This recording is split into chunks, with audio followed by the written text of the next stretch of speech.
அந்த மிருகத்தின் முத்திரையாவது. மிருகம்னா என்ன? அப்ப அதை எப்படி வாசிக்கலாம்? அந்த அரசாங்கம், ராஜ்யம், கவர்மெண்டின் முத்திரையாவது, அதன் நாமத்தையாவது, அந்த அரசாங்கத்தின் பெயரையாவது, அதன் நாமத்தின் லக்கத்தையாவது, அந்த பெயருக்கு வரக்கூடிய ஒரு நம்பர் அதையாவது தரித்து கொள்ளுகிறவன் தவிர, பெற்றுக்கொள்ளுகிறவன் தவிர வேறு ஒருவனும் கொல்லவும் விற்கவும் கூடாதபடிக்கும் செய்தது. கொல்லனா வாங்குறது, கொல்றது, கொள்வினை அப்படின்னு சொல்லுவாங்க இல்லையா? வாங்கவும் விற்கவும் கூடாதபடிக்கு செய்தது.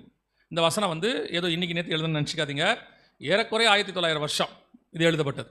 அன்னைக்கு எழுதுறார் ஆண்டவர், கடைசி காலத்தில் ஒரு ராஜ்யம் எழும்பி வரும், அந்த அரசாங்கத்தில் ஒரு முத்திரை, ஒரு பெயர், ஒரு நம்பர், இது மூன்றும் தருவார்கள்.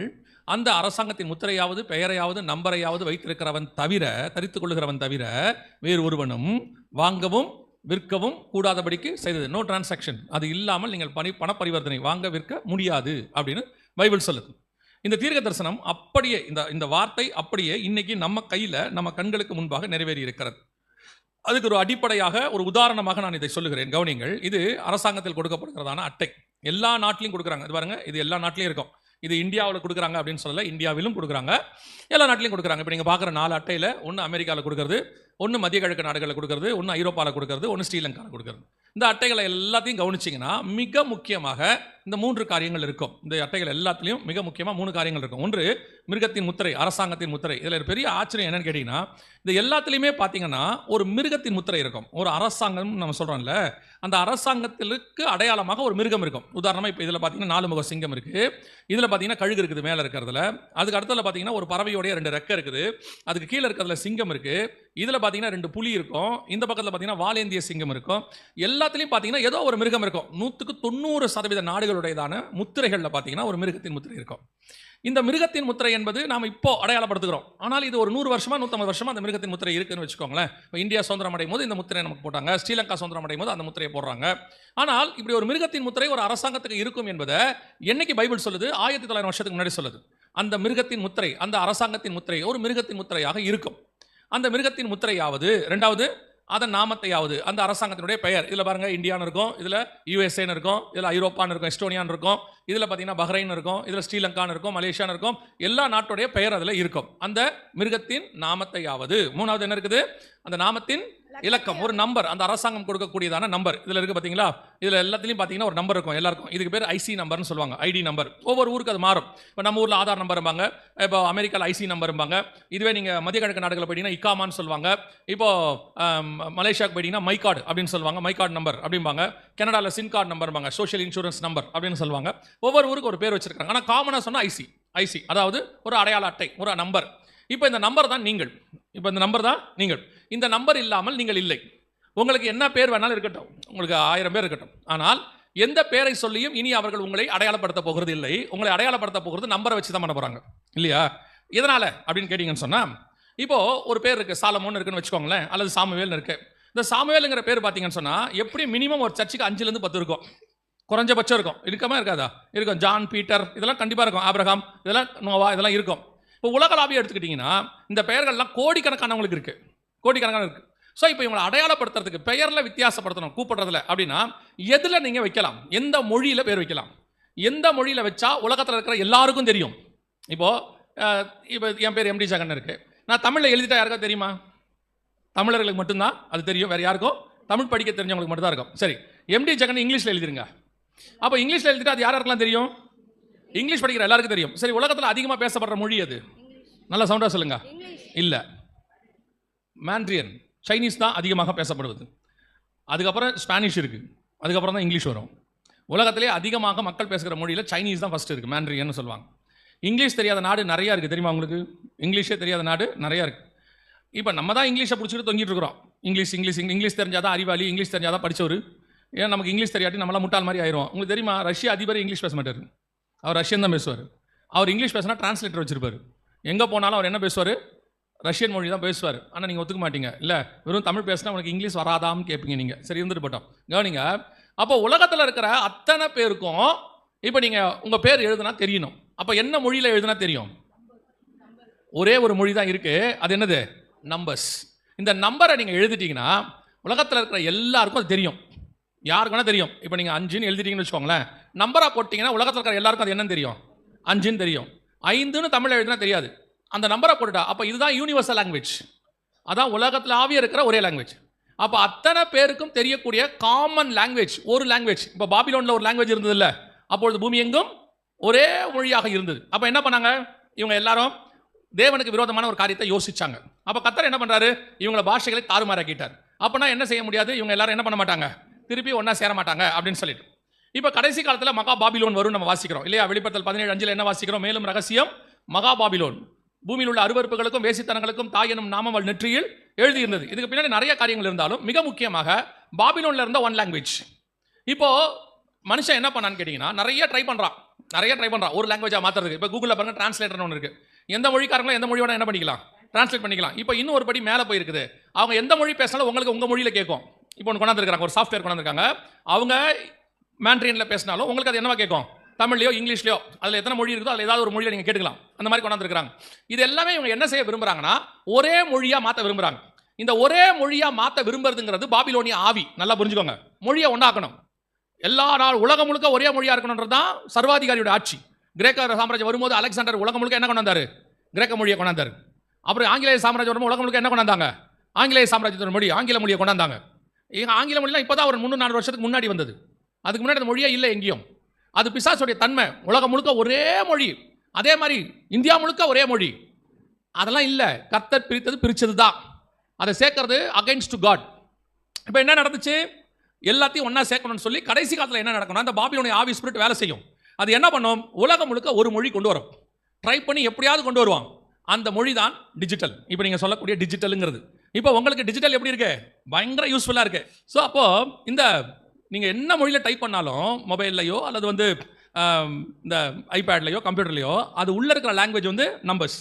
ஸோ உலகளாவிய இணைக்கப்பட்டிருக்கு டிஜிட்டல். இப்போ நீங்கள் சொல்கிறீங்க இன்டர்நெட், வைஃபை. ஸோ டோட்டல் உலகமும் ஒன்றா இணைஞ்சிருக்கு. ஆனால் பேஸ் லாங்குவேஜ் என்னன்னு கேட்டிங்கன்னா பைனரி.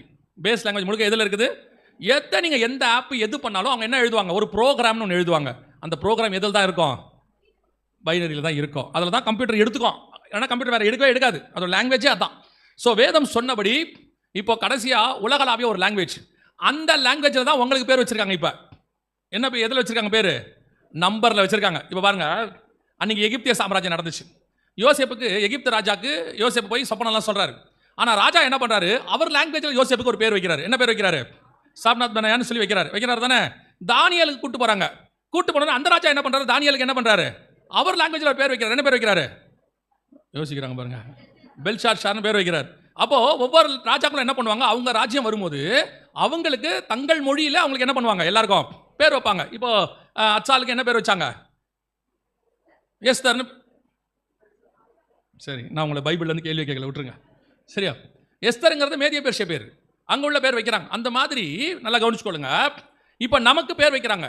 அடுத்த உலகளாகிய ஆன்டி கிரைஸ்டோடையதான ஒரு சர்வாதிகாரி, பைபிளுக்கு எதிரான ஒரு அரசாங்கம் வருது. நேற்று நம்ம பார்த்தோம் இல்லையா, யூரோப்பியன் யூனியன்லேருந்து வருது. அந்த அரசாங்கத்தில் என்ன பண்ணுறாங்கன்னா கிட்டத்தட்ட ஒரு 100 வருஷமாகவே, ஏன்னா அவங்களே ஒரு 70 வருஷமாக இருக்காங்க, கம்ப்யூட்டரும் அவங்களும் ஒரே காலகட்டம் வரும்போது அவங்க அப்பத்துலேருந்து என்ன பண்ணாங்கன்னா அவங்க மொழியில் பேர் வச்சாங்க. உலகளாவிய ஒரு மொழி பேர் வச்சாங்க. இப்போ நம்ம எல்லாருக்கும் நம்பரில் பேர் வச்சிருக்காங்க. இப்போ நீங்கள் எங்கே வேணாலும் ஃபோன் பண்ணுங்கள், உங்கள் பேரை சொன்னால் அதெல்லாம் இருக்கட்டும், உங்கள் நம்பர் சொல்லுங்கப்பாங்க. ஒருவேளை உங்கள் மொபைல் நம்பர் கேட்பாங்க, இல்லை உங்கள் ஆதார் நம்பர் கேட்பாங்க, ஏதோ ஒரு. ஆனால் உங்களை ஃபஸ்ட்டு என்ன கேட்க போகிறாங்க, உங்கள் நம்பரை சொன்னால் தான் உங்கள் பேரையே அவங்க கன்ஃபார்ம் பண்ணுவாங்க. ஏன் அப்படி, எங்கே பண்ணாலும் ஏன் உங்களை நம்பர் கேட்குறாங்க? நமக்கு அது இப்போ பழக்கமாயிருச்சு. 20 வருஷமாக நம்பரை சொல்லி சொல்லி சொல்லி சொல்லி நமக்கு இப்போ நம்ம நம்பர் அவ்வளோதான். நம்ம பேர் என்ன வேணாலும் இருக்கட்டும், அந்த பேருக்கு மரியாதை கிடையாது. நீங்கள் வேணால் என்ன செய்யலாம்னா உங்கள் பேரை கூட மாற்றிக்கலாம். இப்போ உங்கள் ஆதார் அட்டை இருக்குல்ல, உங்கள் ஆதார் அட்டையில் போய் நீங்கள் எதை வேணாலும் மாற்றலாம், தெரியுமா? எதை வேணாலும் மாற்றலாம். உங்கள் அட்ரஸ் மாற்றலாம், உங்கள் பேர் மாற்றலாம், உங்கள் ஃபோட்டோவை அப்டேட் பண்ணலாம், என்ன வேணாலும் செய்யலாம். ஒன்று மட்டும் செய்ய முடியாது. என்ன பண்ண முடியாது, உங்களுக்கு கொடுத்த நம்பரை மாற்ற முடியாது. அவ்வளோதான். நீங்கள் வேணால் போய் கேட்டு பாருங்கள், எனக்கு கூட்டுத்தொகை இந்த ஆதாரை கூட்டி பார்த்தா 7 வருது, எனக்கு அது ஒத்து வராது, எங்கள் வீட்டுக்கு நம்பர் 6 தான், 6 வரா மாதிரி ஒரு நம்பரை கொடுங்க அப்படின்னா வெளியே போட்டுருவான். ஆர்டிஓவில் போய் கேட்டால் கொடுக்குறாங்களா இல்லையா, ஃபேன்சி நம்பர்னு கொடுக்குறாங்கல்ல. நீங்கள் ஏன் ஆதாரில் ஒரு ஃபேன்சி நம்பர் கேட்கக்கூடாது? முதல்ல 999, பின்னாடி 888, நடுவில் ஒரு 666 வர மாதிரி கொடுங்கன்னு கேட்டு பாருங்களேன். கொடுப்பான்னு நினைக்கிறீங்க? கொடுக்க மாட்டாங்க. ஏன்னா அவங்க உங்களுக்கு பேர் வைக்கிறாங்க. அவங்க என்ன பண்ணுறாங்க, உங்களுக்கு பேர் வைக்கிறாங்க. இப்போ உங்கள் பேர் உலகளாவிய பேராக மாறிடுச்சு. உங்கள் பேரை மாற்ற முடியாது. அந்த பேர் தான் உங்கள் நம்பர். நீங்கள் பிறக்கும் போது ரிஜிஸ்டர் பண்ண சொல்கிறாங்க, பண்ணுறாங்க தானே, போய் ரிஜிஸ்டர் பண்ணுன்றாங்க, அப்போவே நம்பர் கொடுத்துட்றாங்க. அந்த நம்பர் சாகிற வரைக்கும் உங்களுக்கு அந்த நம்பர் தான். நடுவில் நீங்கள் எந்த சேஞ்சும் பண்ண முடியாது, எங்கே போயும் சேஞ்ச் பண்ண முடியாது. எனக்கு இந்த நம்பர் வேணாம், வேறு நம்பர் கொடுங்கன்னு கேட்கவே முடியாது. யூ ஆர் ரிஜிஸ்டர்ட், அவ்வளோதான். ஸோ உங்களுக்கு அவங்க மொழியில் உலகளாவிய ஒரு மொழியில பேர் வச்சாச்சு. கடைசி சாம்ராஜ்யத்துக்கு உங்களை ரெடி பண்ணிட்டாங்க. இப்போ வாசிங்க, இது இப்போ நடக்கிற சம்பவம் இல்லை, இதுக்கு முன்னாடி ஒரு தடவை நடந்திருக்குது. வாசிங்க, லூக்கா எழுதின சுவிசேஷம் 2ஆம் அதிகாரம் 1ஆம் வசனம் வாசிங்க. குடிமதிப்பு எழுதப்பட வேண்டும் என்று அகுஸ்துராயனால் கட்டளை பிறந்தது. யாரால? நல்ல தெளிவா வாசிங்க. நீங்களே வாசிங்க. நீங்க அகுஸ்து நீங்கல்ல, அங்க அகுஸ்தா இருக்கு, அகஸ்து தானே இருக்கு. கூவா போட்டிருக்கு, கூதான் போட்டிருக்கா? அப்போ சரி, அப்போ நான் தான் தப்பா படிச்சிருக்கேன் போல. அகஸ்து சீசருக்கு ஏன் அகுஸ்துன்னு போட்டிருக்கதில்ல? சரி, ஓகே, திருப்பி வாசிங்கம்மா. அந்நாட்களில் உலகமெங்கும் குடிமதிப்பு எழுதப்பட வேண்டும் என்று. அன்னைக்கு உலகம்னா என்ன தெரியுமா? இந்த வசனம் எழுதும்போது உலகம்னா அமெரிக்காவும் கிடையாது, நார்த் அமெரிக்கா, சவுத் அமெரிக்கா ரெண்டும் கிடையாது, கண்டுபிடிக்கல. 1500களில் தான், கரெக்டாக சொன்னால் 1530களில் 40களில் தான் என்ன பண்ணாங்கன்னு கேட்டிங்க. என்னாச்சு? இடம் பத்தலையா? ஒரு நிமிஷம் அப்படியே இருங்க, யாரும் திரும்ப வேண்டாம். அப்படியே ஒரு முன்னாடி வாங்க பார்ப்போம், கொஞ்சம் சீக்கிரம் வாங்களேன். இருந்த இடத்தில் அசையப்படாது. என்ன டாக்டிக்ஸ் பாருங்கள். ஓகே, நல்லா முன்னாடி வந்துருங்க. பைபிளுக்கு இடம், பைக்கு இடம்லாம் வைக்காதீங்க, எல்லாம் எடுத்து மடியில் வைங்க. நீங்கள்லாம் இவ்வளோ பேரும் இந்த சர்ச்சு தானா? இந்த சர்ச்சில் உள்ளவங்களாம் கை தூக்குங்க பார்ப்போம். நான் இந்த நீங்கள் எல்லாருமே வா. நேற்று 2 நாள் எங்கே போனீங்க? யாரை பார்க்க வனாந்திரத்துக்கு போனீர்கள்? பரவாயில்ல, கடைசி நாள் முடிச்சு வைப்போன்னு வந்திருக்கீங்களா? எஸ்வே, பரவாயில்ல. உங்கள் சர்ச் மீட்டிங்கே நீங்களே வராட்டி எப்படி? சரி, அப்புறம் நான் ஏதாவது சொல்லி பாஸ்டர் கோச்சுக்க போகிறாரு. என் மக்களை நானே திட்டுறதில்லை, நீ எப்படி கேட்ப அப்படின்ட்டாங்கன்னா கஷ்டம். உங்களுக்காக தான் மீட்டிங் வைக்கிறாங்க, நீங்கள் தானே வரணும். ஆமாம்ல, சரி பார்ப்போம், பார்த்துக்குங்க. அப்புறம் வருகை வரும்போது லேட்டாக வர போறிய. சரி வாசிங்க பார்ப்போம். 2:1. இந்த சகோதரர்கள் சைட்லேயும் கொஞ்சம் முன்னாடி வந்துருங்களேன். இப்போவே அந்த டைட் ஃபுல்லாகிடுச்சு. சகோதரிகள் வந்தால் கொஞ்சம் பின்னாடி அந்த பக்கம் உட்காந்துப்பாங்க, இடம் இல்லை அங்கே. ஓகே, அந்த இடத்த அவங்க ஃபில் பண்ணிப்பாங்க வந்தாங்கன்னா. Good, thank you so much. வாசிங்க சிஸ்டர், வாசிங்க பார்ப்போம். அந்நாட்களில் நீங்கள் அவங்கள்ட்ட கொடுங்க. அந்த அம்மா அப்புறம் போகும்போது என்னை கோச்சிக்கிட்டாங்கன்னா என்ன ஆகிறது? வாசிங்க சிஸ்டர், நீங்களே வாசிங்க. அந்நாட்களில் உலகமெங்கும் குடிமதிப்பு எழுதப்பட வேண்டும் என்று. அன்னைக்கு உலகம்னா நல்லா தெரிஞ்சுக்கோங்க, 2 அமெரிக்கா கிடையாது, ஆஸ்திரேலியா கிடையாது, எதுவுமே கிடையாது. அன்னைக்கு உள்ள உலகம்னா 3 கண்டம் தான். ஆப்பிரிக்கா, இந்தியா, ஐரோப்பா, 3 தான் இருந்துச்சு. மற்றதெல்லாம் கண்டுபிடிக்கப்படலை. அந்த புரிதல் வரணும். ஸோ அந்த 3 கண்டத்துக்குள்ள அகஸ்துராயன் சொல்றாரு, அந்நாட்களில் உலகமெங்கும் குடிமதிப்பு எழுதப்பட வேண்டும் என்று அகுஸ்துராயனால் கட்டளை பிறந்தது. அகஸ்துராயன் என்ன செய்யறாரு? ஒரு கட்டளை போடுறாரு, எல்லாரும் போய் என்ன செய்யுங்க, குடிமதிப்பு எழுதுங்க, அவங்கவுங்க ஊரில் போய் ரிஜிஸ்டர் பண்ணுங்கன்றார். எல்லாரும் அவங்க ஊரில் போய் என்ன பண்ணுங்க, ரிஜிஸ்டர் பண்ணுங்க. அப்போதான் யோசேப்பு என்ன பண்ணுறாரு, நாம் இதை இந்த ஆங்கிளில் மட்டும் விட்டுட்டோம். இதில் யோசேப்பு மரியாதை கூட்டிட்டு இயேசு கிறிஸ்துவ பெத்லகேமுக்கு போனார், சத்திரத்தில் இடம் கிடைக்கல, இதோட விட்டுட்டோமே ஒழிய எதனால் அப்படி நடந்துச்சுன்னு பார்த்தீங்கன்னா, எல்லாரையும் நல்லா கவனிங்க, மக்கள் தொகை கணக்கெடுப்பு இல்லை. மக்கள் தொகை கணக்கெடுப்பு எடுக்கும் போதே தப்பாக போயிடும். நான் சொல்ல புரியுதா? மக்கள் தொகை இன்றைக்கி எடுக்கிறாங்கன்னு வச்சுக்கோங்க, இன்றைக்கி எடுத்துகிட்டு போகும்போது அந்த ஊரில் 10 குழந்தை பிறந்துடும், 4 பேர் செத்து போயிடுவான். ஸோ கரெக்டான கணக்கு நமக்கு வரவே வராது மக்கள் தொகையில். அதனால தான் என்ன பண்ணுவாங்கன்னா, மக்கள் தொகை கணக்கெடுப்பில் ஆஸ்பர்னு ஒரு டேட் போடுவாங்க, இந்த தேதியின் படி அப்படின்னு போடுவாங்களே ஒழிய நமக்கு அந்த தேதியின் படி தான் இருக்கும். இன்றைக்கி என்ன இருக்குன்னு தெரியாது. ஆனால் இது அதல்ல. குடிமதிப்பு எழுதுதல் அப்படின்னா என்ன அர்த்தம்னா, ஒவ்வொருத்தரும் போய் அவங்கவுங்க ஊரில் ரிஜிஸ்டர் பண்ணணும், அவங்கவுங்க ஊருக்கு போகணும், போய் ரிஜிஸ்டர் பண்ணணும் அப்படின்னு சொல்லி அகஸ்டஸ் சீசர் என்ன பண்ணுறாரு, ஒரு கட்டளை போடுறாரு. இது எப்போ நடக்குதுன்னா, இயேசு பிறக்கிறதுக்கு முன்னாடி நடக்குது. அதை நீங்கள் எப்படி பார்க்கணும், இயேசு முதலாவது வருவதற்கு முன்பதாக உலகத்தில் இருக்கிற அத்தனை பேரையும் ரிஜிஸ்டர் பண்ணுறாங்க. எல்லாரும் போய் அவங்க ஊரில் என்ன பண்ணணும், ரிஜிஸ்டர் பண்ணணும்னு சொல்கிறாங்க. இப்போ அதே மாதிரி ஒரு சம்பவம் திருப்பி இப்போ நடக்குது. உலகம் முழுக்க எல்லா ஜனங்களையும் ரிஜிஸ்டர் பண்ணுறாங்க. இப்போ நம்ம ஆதார் வாங்குறதுக்கு என்ன பண்ணோம், குடும்பமாக போய் எடுத்தோம், ஞாபகம் இருக்குதா? எல்லாரும் ஃபேமிலியாக போய் எடுத்தோம். அதை தான் யோசேப்பு செஞ்சார். இன்னைக்கு ஃபேமிலியாக கூட்டிகிட்டு போய் ரிஜிஸ்டர் பண்ணுறாரு. அதே மாதிரி தான் நாம் இன்னைக்கு ஆதாருக்கு எடுத்தோம். முதலாவது முறை குடிமதிப்பு எழுதி முடிக்கும் பொழுது இயேசு பிறந்தார். 2வது முறை குடிமதிப்பு எழுதி முடிக்கும் போது இயேசு வரப்போகிறார். அல்லேலூயா. ஸோ இப்போ அதுக்கான வேலை நடக்குது. அதான் சாலமோன் சொல்றாரு, முன்பு எது நடந்ததோ அதுதான் இப்போவும் நடக்கும், எதுவும் ஒன்றும் புதுசாக நடக்க போகிறதே இல்லை. ஸோ குடிமதிப்பு இப்போ நம்ம எழுதுறது எல்லாமே அத்தனை பெரியும் வேர்ல்டு வைடு உலகளாவிய ரிஜிஸ்டர் பண்ணியாச்சு. நம்பர் கொடுத்துட்டே இருக்காங்க. பெரிய அமெரிக்காவிலிருந்து சின்ன தீவு இங்கே இலங்கை வரைக்கும் எல்லா நாடுகளுக்கும் ஜனங்களை நம்பருக்குள் கொண்டு வராங்க. இப்போ நம்பருக்குள் இல்லாத நாடுகளையும் நம்பருக்குள்ள கொண்டு வராங்க. 1 2 இருந்துச்சுன்னா எல்லாத்துக்கும் எங்கே போனீங்களும் கார்டு தான், எந்த இடத்துக்கு போனாலும் கார்டு. ஸோ வேதம் சொன்னபடியே நம்ம அத்தனை பேருக்கும் முத்திரை, நாமம், இலக்கம் 3ம் கொடுத்தாச்சு. 2வது பாயிண்ட், இந்த இலக்கத்தை 18வது வசனம் வாசிங்க, 13 18 வாசிங்க. வெளிப்படுத்தல் இதிலே ஞானம் விளங்கும். ம், அந்த மிருகத்தின் லக்கத்தை ம், புத்தியுடையவன் கணக்கு பார்க்க கடவன். ம். அது மனுஷனுடைய லக்கமா இருக்கிறது. அதனுடைய லக்கம் 666. இந்த நம்பருக்கு பின்னாடி என்ன இருக்கும்? 666 இருக்கும். இந்த 666 கணக்கு பார்த்தா தான் தெரியும், கணக்கு பார்க்காட்டி தெரியாதுன்னு பைபிள் சொல்லுது. புத்தி உடையவன் கணக்கு பார்க்க கடவன். அது எதுவா இருக்கும்? அந்த அந்த நாமத்தின் லக்கத்தை, அந்த பேருக்கு வரக்கூடியதான நம்பரைன்னு அப்படி இருக்கு. அப்படிதானே இருக்குது. இதிலே ஞானம் விளங்கும். புத்தி உடையவன் கணக்கு பாரு அந்த மிருகத்தின் லக்கத்தை புத்தியுடையவன் கணக்கு பார்க்க கடவன். இல்ல அது வசனம் திருப்பி அந்த வசனத்தை வாசிங்க 18. இதிலே ஞானம் இதிலே ஞானம் விளங்கும். அந்த மிருகத்தின் லக்கத்தை ஆ, புத்தியுடையவன் கணக்கு பார்க்க கடவன். ம். அது மனுஷனுடைய லக்கமா இருக்கிறது. அந்த அரசாங்கத்தினுடைய நம்பர், மிருகத்தின் லக்கத்தை, அந்த அரசாங்கம் கொடுக்கிற நம்பரை கணக்கு பார்க்க கடவன். அது மனுஷருடைய இலக்கமா இருக்கிறது. அதனுடைய இலக்கம் 666. இப்போ நம்பர் கொடுத்தாச்சு, நம்ம எல்லாருக்கும் நம்பர் கொடுத்தாச்சு. அப்போ இந்த நம்பரை நம்ம கணக்கு பார்க்கணும். கணக்கு பார்த்தா 666 வரும்.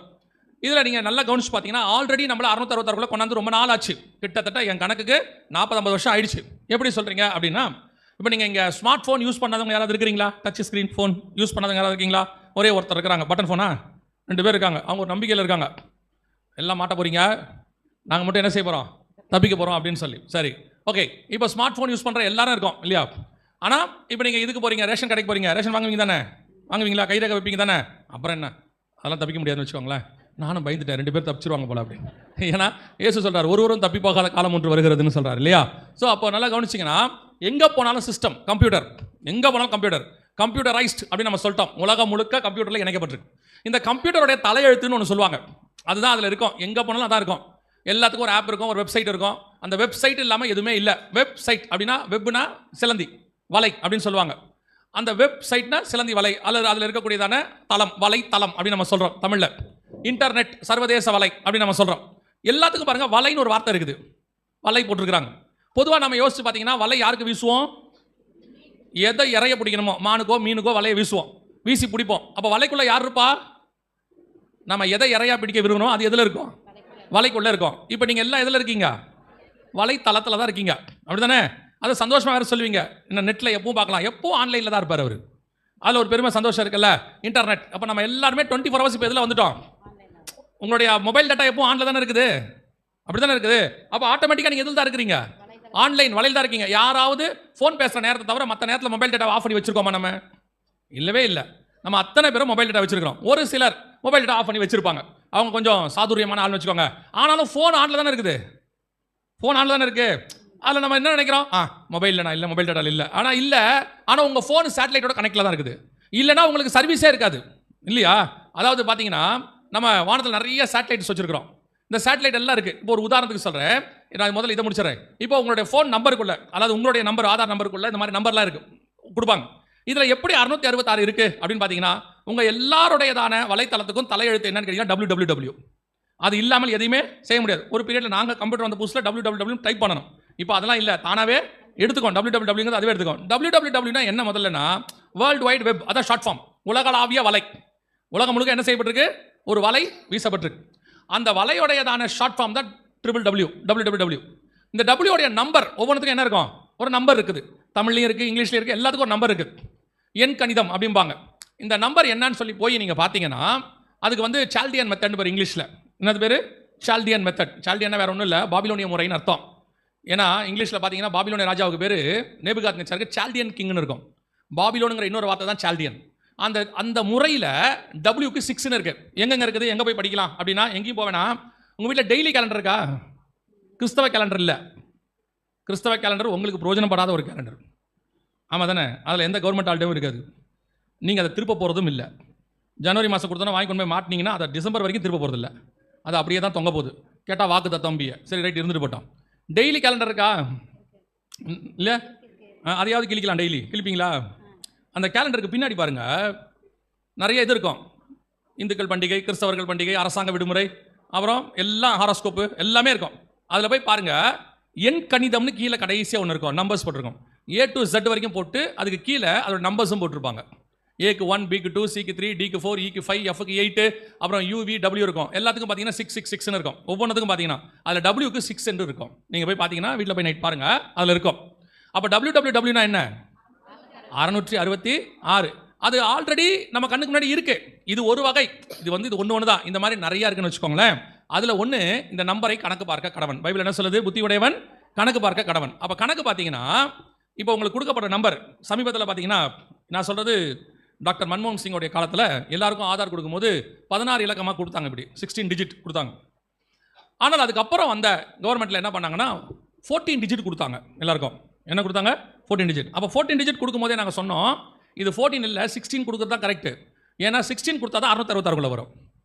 இப்போ உங்கள் கையில் செல்ஃபோன் நம்பர் இருக்கா? எத்தனை டிஜிட் இருக்கு? நல்லா சவுண்டாக சொல்லுங்கள். 14. எப்படின்னு யோசிக்கிறீங்களா?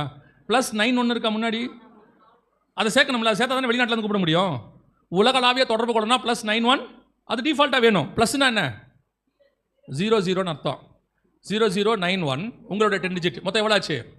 14 டிஜிட் ஆச்சு. இதே மாதிரி தான் ஆதார்லையும் 14 டிஜிட். இப்போ உங்கள் கையில் இருக்கிற ஆதார்லாம் 14 இருக்கும் பழசில்.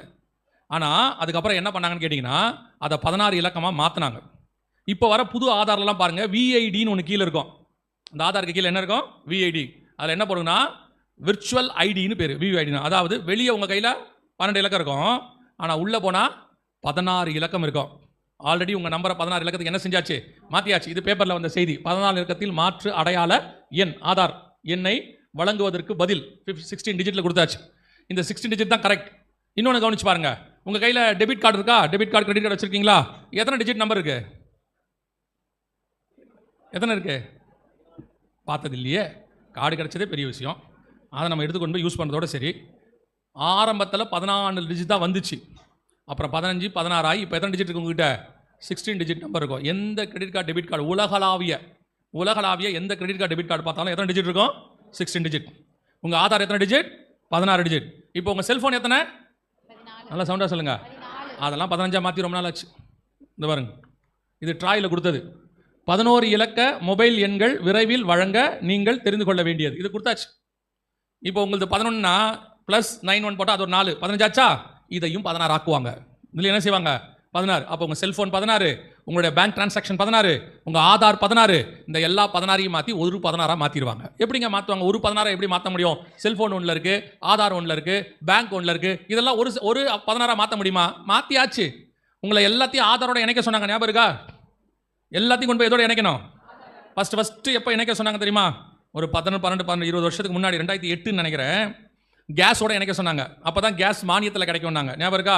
அப்போல்லாம் கேஸ் வந்து 300 400 ரூபா இருந்துச்சு. அப்போ மானியத்தில் கொடுத்துட்டு இருந்தாங்க. ஆதார் வாங்கினா தான் உங்களுக்கு கேஸ் மானியத்தில் கிடைக்கும்னாங்க. இப்போ எல்லாருக்கும் கேஸ் இல்லை. இருக்கா இல்லையா? கேஸே கிடையாது. இப்போ எல்லாம் லேட்டாக கிடைக்குதா? 30 நாள் 1 மாதம் 2 மாதம் ஆகுது. இப்போ கவனிச்சு பாருங்க, அந்த கேஸ் வாங்குறதுக்கு நீங்கள் போய் மானியம் வாங்குறதுக்கு என்ன பண்ணணும்? ஆதார் இணைக்கணும்னு சொல்லி ஒரு ட்ராப் வச்சாங்க. இப்போ நம்ம போய் என்ன பண்ணோம்? கேஸ் வாங்குறதுக்கு உள்ளே போனோம். அப்போ என்ன சொன்னாங்கன்னா, அடுத்து மானியத்தை கையில் கொடுக்க மாட்டேன் நாங்கள் சொன்னாங்களா? ஞாபகம் இருக்குதா? எதில் போடுவேன்? நாங்கள் எல்லாருக்கும் அக்கௌண்ட்டில் போடுவேன். நாங்கள் இப்போ அக்கௌண்ட் எல்லாரும் ஓப்பன் பண்ண சொன்னாங்க. அத்தனை பேர் என்ன ஓப்பன் பண்ணணும்? அக்கௌண்ட் ஓப்பன் பண்ணணும். அக்கௌண்ட் ஓப்பன் பண்ணுறதுக்கு என்ன கேட்டாங்க? ஆதார் கேட்டாங்க. இப்போ ஆதார் கீழே என்ன வந்துருச்சு? கேஸும் வந்துருச்சு, அக்கௌண்ட்டும் வந்துருச்சு. இப்போ இப்படியே தான் நீங்கள் அக்கௌண்ட் ஓப்பன் பண்ண போன உடனே அங்கே எல்லாருக்கிட்டையும் ஒரு செல்ஃபோன் நம்பர் கேட்டாங்களா? ஏன்னா ஓடிபின்னு ஒன்று வரும். இப்போ ஆதார் கீழே என்ன வந்துருச்சு? Cellphone number. செல்ஃபோனும் வந்துருச்சு, பேங்க்கும் வந்துருச்சு, ஆதாரம் வந்துருச்சு. எல்லாத்தையும் இணைச்சாச்சு. எல்லாத்தையும் இணைச்சி 16 இலக்கமாக மாற்றியாச்சு. இப்போ நான் சொல்கிறது ஃபார் எக்ஸாம்பிள் இந்தியாவில் சொல்கிறேன். இதெல்லாம் வெளிநாட்டில் பண்ணி முடிச்சிட்டாங்க. இது உங்களுக்கு தெரியும், ஈஸியாக புரியுன்றதுக்காக நான் இந்தியா வச்சு சொல்லிடுறேன். இந்த மாதிரி எல்லாத்தையும் இணைச்சி உங்களுக்கு இனிமேட்டு ஒரு கார்டாக மாற்றுவாங்க. அது எப்படி? இப்போ உங்கள் வேலட் உங்கள் பர்ஸில் பாருங்கள், மினிமம் ஒரு 3லேருந்து 5 கார்டு இருக்கும். எல்லார்ட்டையும் இருக்கு தானே? ஒரு பேங்க் கார்டு இருக்கும், ஒரு டிரைவிங் லைசன்ஸ் இருக்கும், ஒரு ஓட்டர் ஐடி இருக்கும், ஒரு ஆதார் அட்டை இருக்கும், ஒரு பேன் நம்பர் இருக்கும். இருக்கு தானே? ஒரு மினிமம் 5 அட்டை இருக்குதா? எல்லா அட்டையும் ஒரு அட்டையாக மாற்ற சொல்லிட்டாங்க. அத்தனை என்ன பண்ணாச்சு? அதுக்காக தான் ஃபஸ்ட்டு என்ன பண்ணாங்கன்னா, எல்லா அட்டையோடைய ஆதாரம் இணைக்க சொன்னாங்க. உங்கள் பேன் நம்பர் இணைக்க சொன்னாங்க, உங்கள் பேங்க்கு, உங்கள் டிரைவிங் லைசன்ஸ், எது வாங்கினாலும் பாஸ்போர்ட் எது வாங்கினாலும் என்ன வேணும் உங்களுக்கு? ஆதார் நம்பர் இல்லாமல் செய்ய முடியாதுன்னு சொல்லி. ஸோ இப்போ ஒரு ஆதாருக்கு கீழே என்ன வந்துருச்சு? எல்லாத்தையும் இணைச்சாச்சு. இப்போ பார்த்தீங்கன்னா ஒரே நம்பர் இங்கே இருக்கு பாருங்க, ஒரே நம்பர். இது நம்ம இணைச்சது, இத்தனை கார்டையும் நம்ம இணைச்சது. வாக்காளர் பட்டியலுடன் ஆதார் இணைப்பு, அப்புறம் நீட் தேர்வுக்கு ஆதார் கட்டாயம், எல்லாத்தையும் இணைச்சாங்க. ஒன்றா இணைச்சு இத்தனை அட்டையும் ஒன்றா இணைச்சு இப்போ நம்ம எல்லாரையும் என்ன பண்ணியிருக்காங்கன்னு கேட்டிங்கன்னா, ஒன் கார்டு சிஸ்டமில் கொண்டாந்தாச்சு. எப்போ? 2018 19 என்ன போட்டிருக்கு பாருங்க, ஒரு நாடு ஒரு கார்டு திட்டம். ஒரு நாடு ஒரு கார்டு அங்கே இருக்கு. அடுத்து என்ன பண்ணிருக்கு பாருங்க, இப்போ இது வந்துச்சா? எல்லாத்தையும் ரெடி பண்ணிட்டாங்க. ஆதார், பாஸ்போர்ட், வங்கி கணக்கு, வாகன ஓட்டுநர் உரிமம் உள்ளிட்டவைகளை ஒரே அடையாள அட்டையாக மாற்ற எல்லாமே முடிஞ்சிருச்சு. ஆனால் திடீர்னு கோவிட் உள்ளே வந்துருச்சு 2019. இந்த ஒர்க் அப்படியே என்னவாயிருச்சு, ஸ்டாப் ஆயிடுச்சு. கோவிட் உள்ளே வந்தோன்னா ஒர்க்கு ஸ்டாப் ஆயிடுச்சு. கோவிட்ல என்ன ஆச்சுன்னு கேட்டிங்கன்னா, கோடிக்கணக்கான உலகத்தில் என்ன ஆயிட்டாங்க, 2 கோடி பேர் செத்துட்டாங்க. எவன் செத்தான் எவன் இல்லைன்னு கணக்கு இப்போ நமக்கு தெரியாது. இப்போ தான் கணக்கு எடுத்துக்கிட்டு இருக்கிறாங்க. திருப்பி நம்ம எல்லாரையும் ஒரு அடையாள அட்டைகளை கொண்டு வருவாங்க. இப்போ திருப்பி இந்த சிஸ்டம் கொண்டு வரும்போது நேற்று ஒரு வார் பார்த்தோம்ல, முந்தா நேற்று ஞாபகம் இருக்கா, 3rd வேர்ல்டு வார், அது இப்போ ஸ்டார்ட் ஆகும். ஸ்டார்ட் ஆகி அதுலேயும் கோடிக்கணக்கானவங்க செத்துருவாங்க.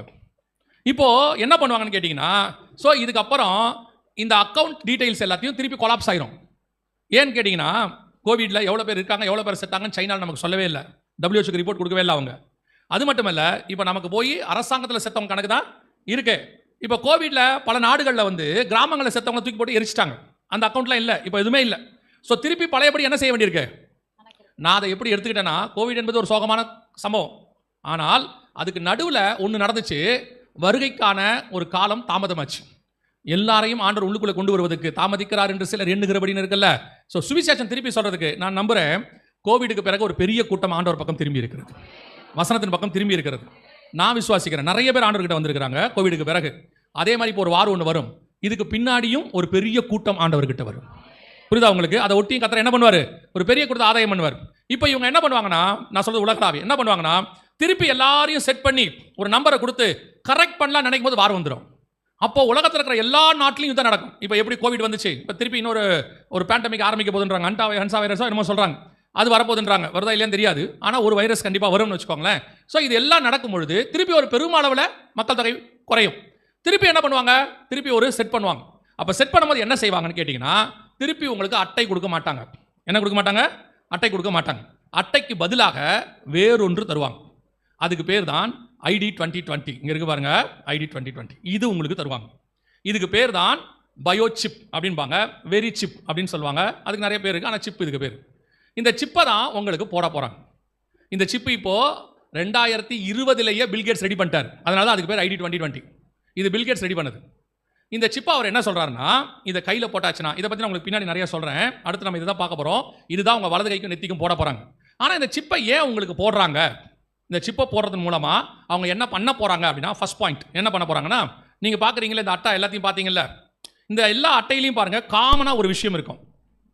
இதில் எல்லாமே மாறி இருக்கும். முத்திரை மாறி இருக்கும், முத்திரை மாறி இருக்கும், லாங்குவேஜ் மாறி இருக்கும், இமேஜ் மாறி இருக்கும், எல்லாம் மாறி இருக்கும். ஆனால் ஒன்று காமனாக இருக்கும். என்ன இருக்கு, ஒரு சிப்பு காமனாக இருக்கு பாருங்க, ஒரு மஞ்சள் கலர் சிப்பு இருக்கு பாருங்க, எல்லாமே காமனாக இருக்கும். இப்போ கொஞ்ச நாளாக நான் சொல்கிறது ஒரு 3-4 வருஷமாக கோவிடை ஒட்டி அதுக்கப்புறமோ அல்லது ஒட்டியோ கவனிச்சிங்கன்னா, நீங்கள் வாங்குற எல்லா கார்ட்லையும் சிப் இருக்குது இல்லையா? ஆரம்பத்தில் வந்த பேங்க் கார்டில் சிப் இருக்காது, மேக்னெட்டிக் ஸ்ட்ரைப் தான் இருக்கும், பின்னாடி சிப் இருக்காது. அதுக்கப்புறம் அந்த கார்டில் தான் என்ன வந்துச்சு, சிப் வந்துச்சு. ஆரம்பத்தில் உள்ள டிரைவிங் லைசன்ஸில் எதுவுமே இருக்காது, ஆனால் இப்போ என்ன இருக்குது, சிப் இருக்குது.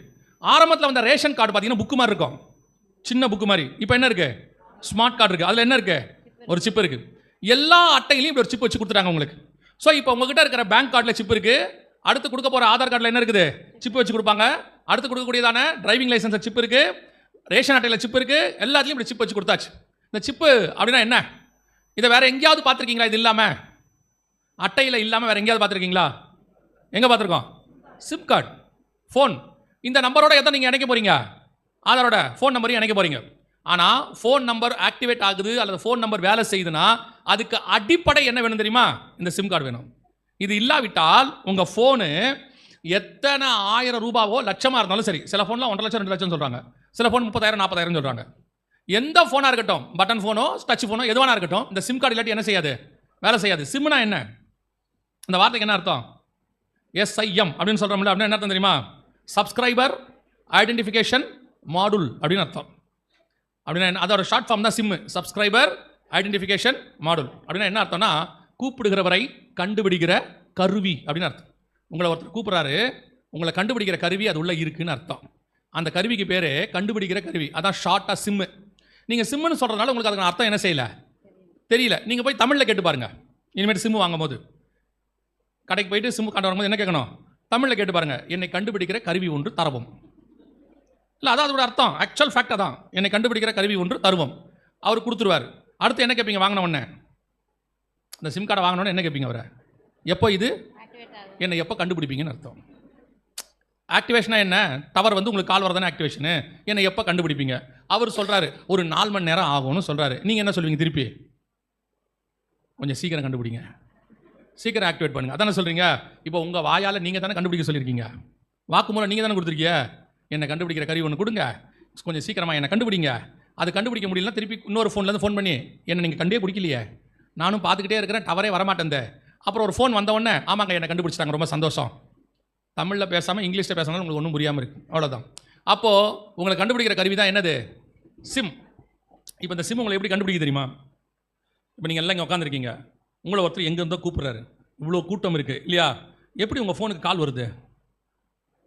கரெக்டாக உங்கள் நம்பரை போட்ட உடனே இந்த ஒரு செல்ஃபோனை அசியூம் பண்ணிங்களேன், இந்த ஒரு ஃபோன் இருக்குது, உங்கள் கையில் ஒரு ஃபோன் இருக்குது, கூப்பிட்றவர்கிட்ட ஒரு ஃபோன் இருக்குது, அவரும் கூப்பிட்றாரு, இதுலேருந்து எந்த ஒயர் கனெக்ஷனும் போல தானே, எந்த தொடர்பும் இல்லை, போகலை. எப்படி இந்த கனெக்ஷன் உங்களுக்கு வருது? த்ரூ சேட்டலைட் வழியாக வருது இல்லையா? இவ்வளோ கும்பல் நடுவில் என்ன பண்ணுது? உங்களை ஈஸியாக கண்டுபிடிக்குது பாருங்க. எப்படி கண்டுபிடிக்குது பார்த்தீங்களா?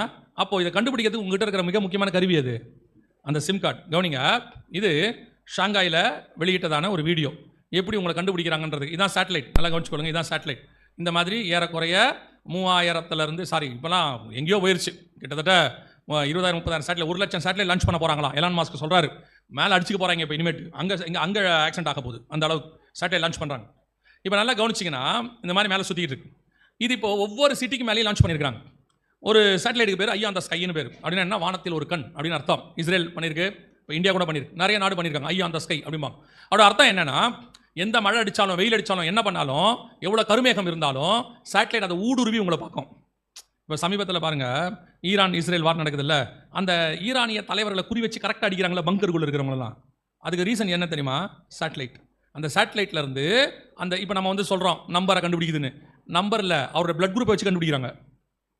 அவங்களுடைய சொந்தக்காரங்க யாருடைய பிளட் குரூப் ஒன்று இவங்ககிட்ட இருக்கும், அந்த பிளட் குரூப்பில் இருக்கிறவர் எங்கே இருக்கிறாரு, அது எங்கெங்கெல்லாம் இருக்குது, அவருடைய பசங்க எல்லாம் அதில் அவர் எங்கே இருக்காருன்னு பர்டிகுலராக பார்த்து அடிக்கிறான் இஸ்ரேல்காரன். இப்போ அப்படி தான் அந்த ஈரானிய சுப்ரீம் லீடர்லாம் அடித்தாங்க. இப்போ நல்லா கவனிச்சுக்கொள்ளுங்க, இந்த கண்டுபிடிக்கிற அந்த சேட்டலைட் ஐயா அந்த ஸ்கை அது மேலே இருக்குது, இப்படி தான் உங்களை கண்டுபிடிக்கிறாங்க. இங்கே பாருங்கள், இந்த வந்து ரோட்டில் வந்து இந்த கார் நிற்கிது, அதோட நம்பர். இப்போது அந்த சிட்டிக்கு மேலே தான் அந்த சேட்டலைட் இருக்குது, சரியா? அந்த சிட்டிக்கு மேலே அந்த சேட்டலைட் இருக்குது. இப்போ பாருங்கள், இப்போ அந்த காரே தெரியாது உங்கள் கண்ணுக்கு, அப்படி தானே? இதே மாதிரி தான் நீங்கள் இன்னும் வீட்டுக்குள்ளே இருக்கிறீங்க. இப்போது அந்த சிட்டி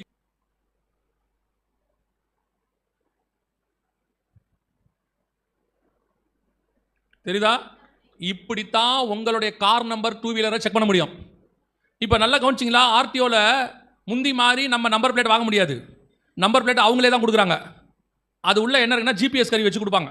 நீங்கள் எங்கே இருக்கிறீங்களோ எந்த தூரம் போனாலும் கண்டுபிடிச்சிடலாம். அவங்கள உங்கள் வண்டியை என்ன பண்ணிடலாம், காணாம போச்சுன்னா ஈஸியாக கண்டுபிடிக்கலாம். அது இங்கே போய், ஆனால் என்னென்னா நமக்கு ப்ரொசீஜர் தான் இங்கே கொஞ்சம் கஷ்டமாக இருக்குது. நம்ம ஊரில் கொண்டு போய் ஸ்டேஷனில் அந்த கம்ப்ளைண்ட் கொடுத்து அவர் 2-3 நாள் கழிச்சு வர சொல்லுவார், ஒரு எஃப்ஐஆர் காப்பி கொடுப்பாங்க, அந்த காப்பியை கொண்டு போய்ட்டு நம்ம ஆன்லைனில் கொடுக்கணும், வெப்சைட்டில் அவங்க அதை கண்டுபிடிச்சி கொடுப்பாங்க. அதுக்கு நம்ம ப்ராசஸ் தான் கஷ்டம், ஆனால் நினச்சா இமீடியட்டாக கண்டுபிடிக்க முடியும். அத்தனையும் அந்த சிப்பு உங்களுடைய நம்பர் பிளேட்டில் இருக்குது. காருக்குள்ளே பார்த்தீங்கன்னா ஒரு லைட் எரிஞ்சிக்கிட்டே இருக்கும் தெரியுமா? நீங்கள் லாக் பண்ணிட்டா கூட ஒரு லைட்டு பிளிங்க் ஆகிட்டே இருக்கும்ல, அதெல்லாம் ஈஸி சிப்புன்னு சொல்லுவாங்க. அது உள்ளே இருக்குது காரில், அதை எங்கே போனாலும் கண்டுபிடிக்கலாம், வித்தின் மினிட்ல கண்டுபிடிச்சிடலாம் எங்கே இருக்குன்ட்டு. பெங்களூரில் ஒரு பெரிய எம்என்சி கம்பெனி, மல்டிநேஷனல் கம்பெனின்னு சொல்லுவாங்க, அந்த கம்பெனியில் இருந்த ஒரு காரை வந்து ஒருத்தன் எடுத்துகிட்டு போயிட்டார். இப்போ கூட சமீபத்தில் கூட ஒரு மாதத்துக்கு முன்னாடி ஒரு சம்பவம் அப்படி நடந்துச்சு, எங்கள் அண்ணன் சொன்னான். அப்போது கொண்டு போயிட்டாங்க, இது நடந்தது சில வருஷங்களுக்கு முன்பாக. அந்த கார் போன உடனே கார் காணாமல் போச்சுன்னு கண்டுபிடிச்சிட்டாங்க. இமீடியட்டாக அவங்க சிஸ்டத்தை ஆன் பண்ணி அந்த கார் எங்கே போகுதுன்றதையும் கண்டுபிடிச்சிட்டாங்க. கண்டுபிடிச்சி அந்த கார் போகிற அந்த ரூட்டில் இருக்கிற செக் போஸ்ட்டுக்கு ஃபோன் பண்ணி, இந்த கலர் இந்த நம்பரோட ஒரு கார் வந்துகிட்டு இருக்கு, இத்தனை நிமிஷத்தில் உங்கள் செக் போஸ்ட்டுக்கிட்ட வரும், அதை வந்தவொடனே பிடிச்சிக்கோங்கன்ட்டாங்க. பிடிச்சிட்டாங்க. அதெல்லாம் சில மினிட்ல பிடிச்சிடலாம் உங்கள் காரை. அதே மாதிரி தான் உங்களையும் என்னையும் கண்காணிக்கிறார்கள். நீங்கள் ஃபோன் போட்ட உடனே கனெக்ட் ஆகுது இல்லை? யோசிச்சு பாருங்கள். வாட்ஸ்அப்னு ஒரு குரூப், வாட்ஸ்அப் வச்சுருக்கீங்களா நீங்கள் எல்லாரும்? வாட்ஸ்அப்போடைய ஓனர் எங்கே இருக்காரு தெரியுமா? அமெரிக்காவில் இருக்கிறாரு. ஸோ அதோட சென்டர் எங்கே இருக்குது? சேட்டலைட்டு அமெரிக்கன் ஆப்ரேஷன், அது அங்கேருந்து வருது. ஆனால் நீங்கள் எங்கேருந்து கூப்பிட்றீங்க? இந்தியாவிலேருந்து கூப்பிட்றீங்க. ஆனால் கால் இப்போ சேட்டலைட்டுக்கு போய் எங்கே போகுது? நீங்கள் கூப்பிட்ற எந்த நாட்டுக்கும் போகுது. தானே? வாட்ஸ்அப்பில் எந்த நாட்டுக்கு போகுது? எவ்வளோ நேரத்தில் கனெக்ட் ஆகுது? ஒரே செகண்டில் கனெக்ட் ஆகும், ஒரு செகண்டுக்குள்ளே கனெக்ட் ஆகும். எப்படி முடியுது? வாட்ஸ்அப்போடைய சென்டர் பாயிண்ட்டு அமெரிக்காவில் இருக்குது, அவனோட ஆப்ரேஷன் முழுக்க அமெரிக்காவிலேருந்து இருக்குது. சேட்டலைட்டை லான்ச் பண்ணிட்டான் மேலே, நீங்கள் கூப்பிட்றீங்க, அவனுக்கு கனெக்ட் ஆகுது ஒரு செகண்ட். நீங்கள் என்ன நினைக்கிறீங்கன்னா, போட்ட உடனே கிடைக்குது, நெட்வொர்க் சூப்பராக இருக்குது, அப்படி தானே சொல்கிறீங்க? போட்ட உடனே என்ன செய்யுது? கிடைக்குது. போட்டோன்னு கிடைக்குதுங்க, நல்லா செம்மையாக இருக்குது நெட்டு அப்படிங்கிறீங்க. ஆக்சுவலாக என்னென்னா, அவ்வளோ சீக்கிரம் உங்களை கண்டுபிடிச்சிட்டாங்கன்னு அர்த்தம். நமக்கு இருக்கிறதுலே பெஸ்ட்டு பிஎஸ்என்எல் தான். எப்போ போட்டாலும் தொடர்பு எல்லைக்கு வெளியே தான் இருக்கும். அது உங்களை கண்டே பிடிக்க முடியாது இல்லையா? நீங்கள் உங்களுக்கு பிஎஸ்என்எல் பிடிக்கல, ஆனால் நீங்கள் பாருங்கள் அந்திகிறிஸ்து வரும்போது பிஎஸ்என்எல் தான் பெஸ்ட்டாக இருக்கும். அவன் வந்து தடுமாற போகிறான்னா இந்தியாவில் தான் தடுமாற போகிறான். நான் எப்போ அடிக்கடி சொல்வேன், அந்திகிறிஸ்துன்னு ஒருத்தன் ஒரு நாட்டை பார்த்து பயப்படுறான்னா அது இந்தியாவாக தான் இருக்கும். அவன் நினச்சிப்பான் இவனுங்க என்ன பிடிக்காம இருந்தால் சரி. ஏன்னா இப்போ இவங்க எந்த நேரத்தில் எதை பண்ணுவானுங்கன்னு இந்தியாவில் நமக்கு தெரியாது. ஏன்னா நம்ம கடந்த ஒரு வாரமாக பார்த்துக்கிட்டே இருக்கோம், எது நடக்குது நமக்கே தெரியல. கடைசியாக நம்ம ஒரு முடிவுக்கு வந்துட்டோம், என்ன வேணாலும் நடக்கலாம், எது வேணாலும் நடக்கலாம், நடந்தது நன்மைக்கு எதுவாய் நடக்கிறது அப்படின்னு போயிட வேண்டியது தான். நீங்கள் ஒன்று நினைப்பீங்க, வேறொன்று நடக்கும், வேறொன்று நினைப்பீங்க, வேற ஒன்று நடக்கும். இனிமேட்டு நீங்கள் எதையுமே யோசிக்காதீங்க. இந்த நாட்டில் யோசிச்சிங்கன்னா தொலைஞ்சிங்க, உங்களுக்கு பைத்தியம் முடிச்சிடும், என்னடா நடக்குது இந்த நாட்டில் அப்படின்ட்டு. நான் அதுலேருந்து ஒரு தீர்மானம் எடுத்திருக்கேன். 2026 மே மாதம் 4ஆம் தேதியிலேருந்து ஒரு தீர்மானம் எடுத்திருக்கேன். நான் எதையும் யோசிக்கிறது இல்லை. ஏன்னா யோசிச்சதானே டென்ஷன் ஆகும் நமக்கு. நம்ம ஏன் யோசிப்பானே? எதையும் யோசிக்க வேண்டாம். பைபிளை படித்தோமா, ஆண்டவரை பற்றி யோசித்தோமா, அது பீஸ்ஃபுல்லாக இருக்குது. வேறு எதை பார்த்தாலும் மண்டை சூடாகுது நமக்கு. அதனால் நீங்கள் மே 4 எதையும் நினச்சிக்கலையே, நானும் எதையும் சொல்லலை, நீங்கள் யாரும் தப்பாக எடுத்துக்கப்படாது. நம்ம பாட்டு பைபிளை வாசித்தோமா ஜோம் பண்ணமான்னு போயிட்டே இருக்கணும். அல்லேலூயா. ஆமாம், அந்திகிறிஸ்து வந்து டென்ஷன் ஆக போகிறான், அது மட்டும் நடக்கும், கன்ஃபார்மாக நடக்கும். அவன் ஒன்று நினச்சிக்கிட்டு வருவான், இங்கே வேறு ஒன்று நடக்கும். அவன் கடைசியாக வந்து பிடிக்கிறது இந்தியாவாக தான் இருக்கும். அவன் சொல்லிடுவான், இவங்களை பிடிக்க முடியாது, எனக்கு ரொம்ப நல்லவனாக இருக்கானுங்க, அதனால் விட்டாலும் விட்டுருவான். கவனிங்க, இப்போது நம்மளை இப்படி தான் கண்டுபிடிக்கிறாங்க, இது எல்லாத்தையும் இப்படி தான் கண்டுபிடிக்கிறாங்க. என்ன நடக்குது, ஒரு செகண்டுக்குள்ளே உங்களை கண்டுபிடிச்சிருவாங்க. இந்த சிப்பு தான் உங்கள் கையில் வைக்க போகிறாங்க. இது இருக்குது பார்த்தீங்களா, இந்த ID 2020ன்னு சொல்கிறதான இதுக்குள்ளே வச்சு உங்களுடைய வலது கையிலையோ நெத்தியிலையோ போட போகிறாங்க. இதுதான் அவங்க செய்ய போகிறாங்க. இது 2020லேயே ரெடி. 2020லேயே என்ன பண்ணிட்டாங்க, ரெடி பண்ணிட்டாங்க. எப்படி வைப்பாங்க பாருங்கள், இப்படி பாருங்கள், இந்த அவங்க எப்படி இன்சர்ட் பண்ணுறாங்க பாருங்கள். மொத்தமே 30 செகண்ட்ஸ் தான், 30 செகண்டுக்குள்ளே உங்களுக்கு வச்சுருவாங்க. அந்த மாதிரி வைக்க போகிறாங்க பாருங்கள், அவ்வளோதான். இப்போ வச்சாச்சு. இப்போ அவர் கையில் இருக்கிறது பேர் ஸ்கேனர் கருவி. உங்கள் ஸ்கேனர் இருக்குது பார்த்தீங்களா, அதை பார்த்த உடனே, ஸ்கேன் பண்ண உடனே அந்த கைக்குள்ளே இருக்கிற, அதாவது இப்போ உங்கள் கார்டுக்குள்ளே இருக்கல டீடைல்ஸ், உங்கள் கார்டில் இருக்கல எல்லா டீட்டெயிலும் சிஸ்டமில் வந்துடும், எதிரில் இல்லை அதுலேயே வந்துடும். இது பழைய மெத்தட். இப்போ புது மெத்தடில் ஸ்கேன் பண்ணிங்கன்னா எதிரில் உள்ள சிஸ்டமில் உங்களை பற்றின எல்லா டீடைல்ஸும் வந்துடும். இப்போ இது உள்ள என்ன இருக்குது, உங்கள் அட்டைக்குள்ளே என்னென்ன இருக்குதோ எல்லாம் இருக்குது. மிருகத்தின் முத்திரை, நாமம், இலக்கம் 3 இருக்குது. இது இப்போ எங்கே இருக்குது, அந்த அம்மாவுடைய வலது கையில் இருக்குது. வெளிப்படுத்தல் 13:17 100% நம் கண்களுக்கு முன்பாக நிறைவேறி விட்டது. இந்த சிப்போடைய சைஸ் எவ்வளோ இருக்குன்னு கேட்டிங்கன்னா, ஒரு அரிசி அளவு தான் இருக்கும். ஒரு நல்ல பாசுமதி அரிசி இருக்குல்ல, அந்த அளவு தான் இருக்கும். இதை அப்படியே தூக்கி உங்கள் கையில் வச்சுருவாங்க. இப்போ இது என்ன செய்ய போகிறாங்க, இது எப்படி வைக்க போகிறாங்க, இது எப்போ நடக்கும்ன்றதை மாத்திரம் சொல்லிவிட்டு நான் ஜெபம் பண்ணி முடிக்க விரும்புகிறேன். நல்லா கவனிச்சுக்கொள்ளுங்க. இப்போ வலது கையில் நெத்தியிலே வைக்கிறதுக்கான எல்லா வேலையும் இப்போ ரெடியாகவே இருக்குது. இப்போ என்ன பண்ண போகிறாங்க அப்படின்னு கேட்டிங்கன்னு சொன்னால், இப்போ இந்த 3rd World War இப்போ நம்ம வரப்போதுன்னு சொன்னோம் இல்லையா, இந்த வார் வரும்போது இதை எல்லாருக்கும் இம்ப்ளிமெண்ட் பண்ணணும்னு சொல்லி ஒரு சட்டம் ஒன்று போடுவாங்க. எப்படி சட்டம் போடுவாங்க, யாரை ஏற்றுக்கொள்வாங்க அப்படின்னு கேட்டால், இதுக்கான ப்ராக்டிஸை தான் அவங்க என்ன பண்ணாங்கன்னு கேட்டிங்கன்னா, கொரோனா போது செஞ்சு பார்த்தாங்க. அந்த ப்ராக்டிஸ் வந்து நம்ம நல்லபடியாக ஒத்துழைப்பு கொடுத்து அவங்களுக்கு நம்பிக்கையை கொடுத்துட்டோம், நாங்கள் நல்லபடியாக கீழ்ப்படிவோம் அப்படின்னு. என்ன நம்பிக்கை கொடுத்துருக்குறோம் அப்படின்னு கேட்டிங்கன்னா, கொரோனா உங்களுக்கு வேக்சின் ஒன்று போட்டாங்கல்ல, ஞாபகம் இருக்கா, 1, 2ன்னு போட்டாங்கல்ல, வேக்சின் 1 ஃபர்ஸ்ட் செகண்ட்லாம் போட்டாங்கல்ல. சரி, இப்போ நீங்கள் வேக்சின் போட்டுட்டீங்க இல்லைங்கிறத எப்படி கண்டுபிடிக்கிறது? நீங்கள் வேக்சின் போட்டான்னு சொல்கிறீங்க, போட்டிங்களா இல்லையாங்கிறத எதை வச்சு நாங்கள் கண்டுபிடிக்கிறது? வேக்சின் சர்டிஃபிகேட்னு ஒன்று இருந்துச்சு தானே. அந்த வேக்சின் சர்டிஃபிகேட்டை நீங்கள் போகிற இடத்துலலாம் கண்டிப்பாக என்ன செய்யணும், காட்டணும். வேலைக்கு போகிறதா இருந்தால் கண்டிப்பாக, அதுவும் கவர்மெண்ட் ஒர்க் போகிறவங்களாம் கண்டிப்பாக என்ன செஞ்சுருக்கணும், வேக்சின் சர்டிஃபிகேட் போட்டிருக்கணும். காலேஜ் போகிறவங்களாம் போட்டிருக்கணும். பப்ளிக் பொது இடத்துல கூட்டுறவங்களாம் என்ன பண்ணணும், கண்டிப்பாக வேக்சின் சர்டிஃபிகேட் போட்டிருக்கணும். ஃப்ளைட்லையோ ட்ரெயின்லையோ ட்ராவல் பண்ணுறவங்க எல்லாம் என்ன வச்சிருக்கணும், வேக்சின் சர்டிஃபிகேட் வச்சிருக்கணும். அவங்க சொன்னாங்க. ஸோ நம்ம அதை கேரி பண்ணோம். எப்படி கேரி பண்ணீங்க எல்லாரும், அதை எப்படி எடுத்துகிட்டு போனீங்க? பெரும்பான்மையானவங்க ஃபோனில் வச்சுருந்தாங்க, அப்படி தானே? கொஞ்சம் பேர் பிரிண்ட் அவுட் எடுத்து கையில் வச்சுருந்தாங்க. பெரும்பான்மையானவங்க இதில் வச்சுருந்தாங்க, ஃபோனில் வச்சுருந்தாங்க. இப்போ இந்த வேக்சின் சர்டிஃபிகேட் எதோட இணைக்கப்பட்டிருந்துச்சு, உங்கள் ஆதாரோடு கூட இணைக்கப்பட்டிருந்துச்சு. ஆல்ரெடி ஆதாரோட எல்லாம் இணைச்சிருக்காங்க இந்த வேக்சின். இப்போ இது இருந்தால்தான் நீங்கள் வெளியே வர முடியும், இது இருந்தால்தான் நீங்கள் என்ன செய்ய முடியும், வேலைக்கு போக முடியும், இது இருந்தால்தான் நீங்கள் எந்த காரியத்தையும், ஸ்கூலுக்கு போக முடியும், காலேஜுக்கு போக முடியும் அப்படின்னு அவங்க ஏற்கனவே சொன்னாங்க தானே. இப்போ அதே தான் இப்போ செய்ய போகிறாங்க. அது வந்து ஒரு ட்ராமா, ப்ராக்டிஸ், ரிகல்சர், உலகளாவிய. திருப்பியும் சொல்கிறேன், இது இந்தியா பண்ணுச்சு அதெல்லாம் இல்லை, இது உலகளாவிய, எல்லா நாட்டிலையும் பண்ணாங்க. அதில் ஒரு பெரிய விஷயம் என்னன்னு கேட்டிங்கன்னா, அந்த வேக்சினை இந்தியா ஒன்று தயாரிச்சிச்சு, கோவேக்சின்னு சொல்லி இந்தியா ஒன்று தயாரிச்சுது. அதை ஒத்துக்க மாட்டேன்ட்டு ஆரம்பத்தில் WHO வேர்ல்டு ஆர்கனைசேஷன் என்ன பண்ணிட்டான், ஒத்துக்க மாட்டோம், நாங்கள் கோவிஷீல்டு ஒன்று கொடுப்போம், நீ அதை தான் போடணும். அவன் ஒன்று வச்சிருந்தான், ஃபைசர், கோவிஷீல்டு இதெல்லாம் வச்சிருந்தான், அதை தான் போடணும், உன் இஷ்டத்துக்குலாம் தயாரிக்கூடாண்டான். எவ்வளோ ஒரு சர்வாதிகாரம் வருதுன்னு நல்லா கவனிங்க. இப்போ இந்தியா சொல்லிச்சு, எங்ககிட்ட என்ன இருக்குது, மருத்துவம் இருக்குது, நாங்கள் அதை தயாரிக்கிறோம்னு சொல்லி கோவேக்சின் தயாரித்தோம். அவன் ஒத்துக்கவே மாட்டேன்னு சொல்லிட்டான். கடைசியாக ட்ராவல் பண்ணக்கூடாதுன்ட்டாங்க வெளிநாட்டுக்கு. கோவேக்சின் போட்டால் வெளிநாட்டில் அலோவ் பண்ண மாட்டேன்ட்டான். கடைசியில் அப்புறம் போராடி என்ன பண்ணிட்டோம், கோவேக்சின் போட்டாலும் போகலான்னு சொல்லிட்டான். அப்படின்னா என்ன அர்த்தம்னா, அவங்க ஒரு மெத்தட் வச்சுருக்காங்க, அதன்படி நீங்கள் கேட்கணும். கேட்டால் தான் நீங்கள் வெளியே போக முடியும், வர முடியும். இப்போ என்ன பண்ணிட்டாங்கன்னா, WHO உலகளாவிய எல்லா நாட்டுக்கும் இந்த நாங்கள் கொடுக்குறதான இந்த மெத்தடை நீங்கள் ஃபாலோ பண்ணணும்னு சொல்லிட்டு ஒரு ஆர்டர் மாதிரி போட்டாங்க. உங்களுக்கு தெரியும் நினைக்கிறேன், அந்த கொரோனா நேரத்தில் உங்களால் ஒரு டோலோ 650 போய் வாங்க முடியாது கடையில். ரூல் போட்டாங்க, அப்படி தானே போட்டாங்க. டோலோ 650 வாங்க முடியாது, கம்பல்சரி அதுக்கு என்ன வேணும், ப்ரிஸ்கிரிப்ஷன் வேணும், பர்மிஷன் கொடுத்தா தான் வாங்கணும். இப்போ அதை விட ஸ்ட்ராங்காக போடுறாங்க, அதை விட ஸ்ட்ராங். நீங்கள் எதையும் போய் மருந்து வாங்க முடியாது, மருந்து மட்டுமல்ல கடையில் போய் கூட எதையும் வாங்க முடியாது.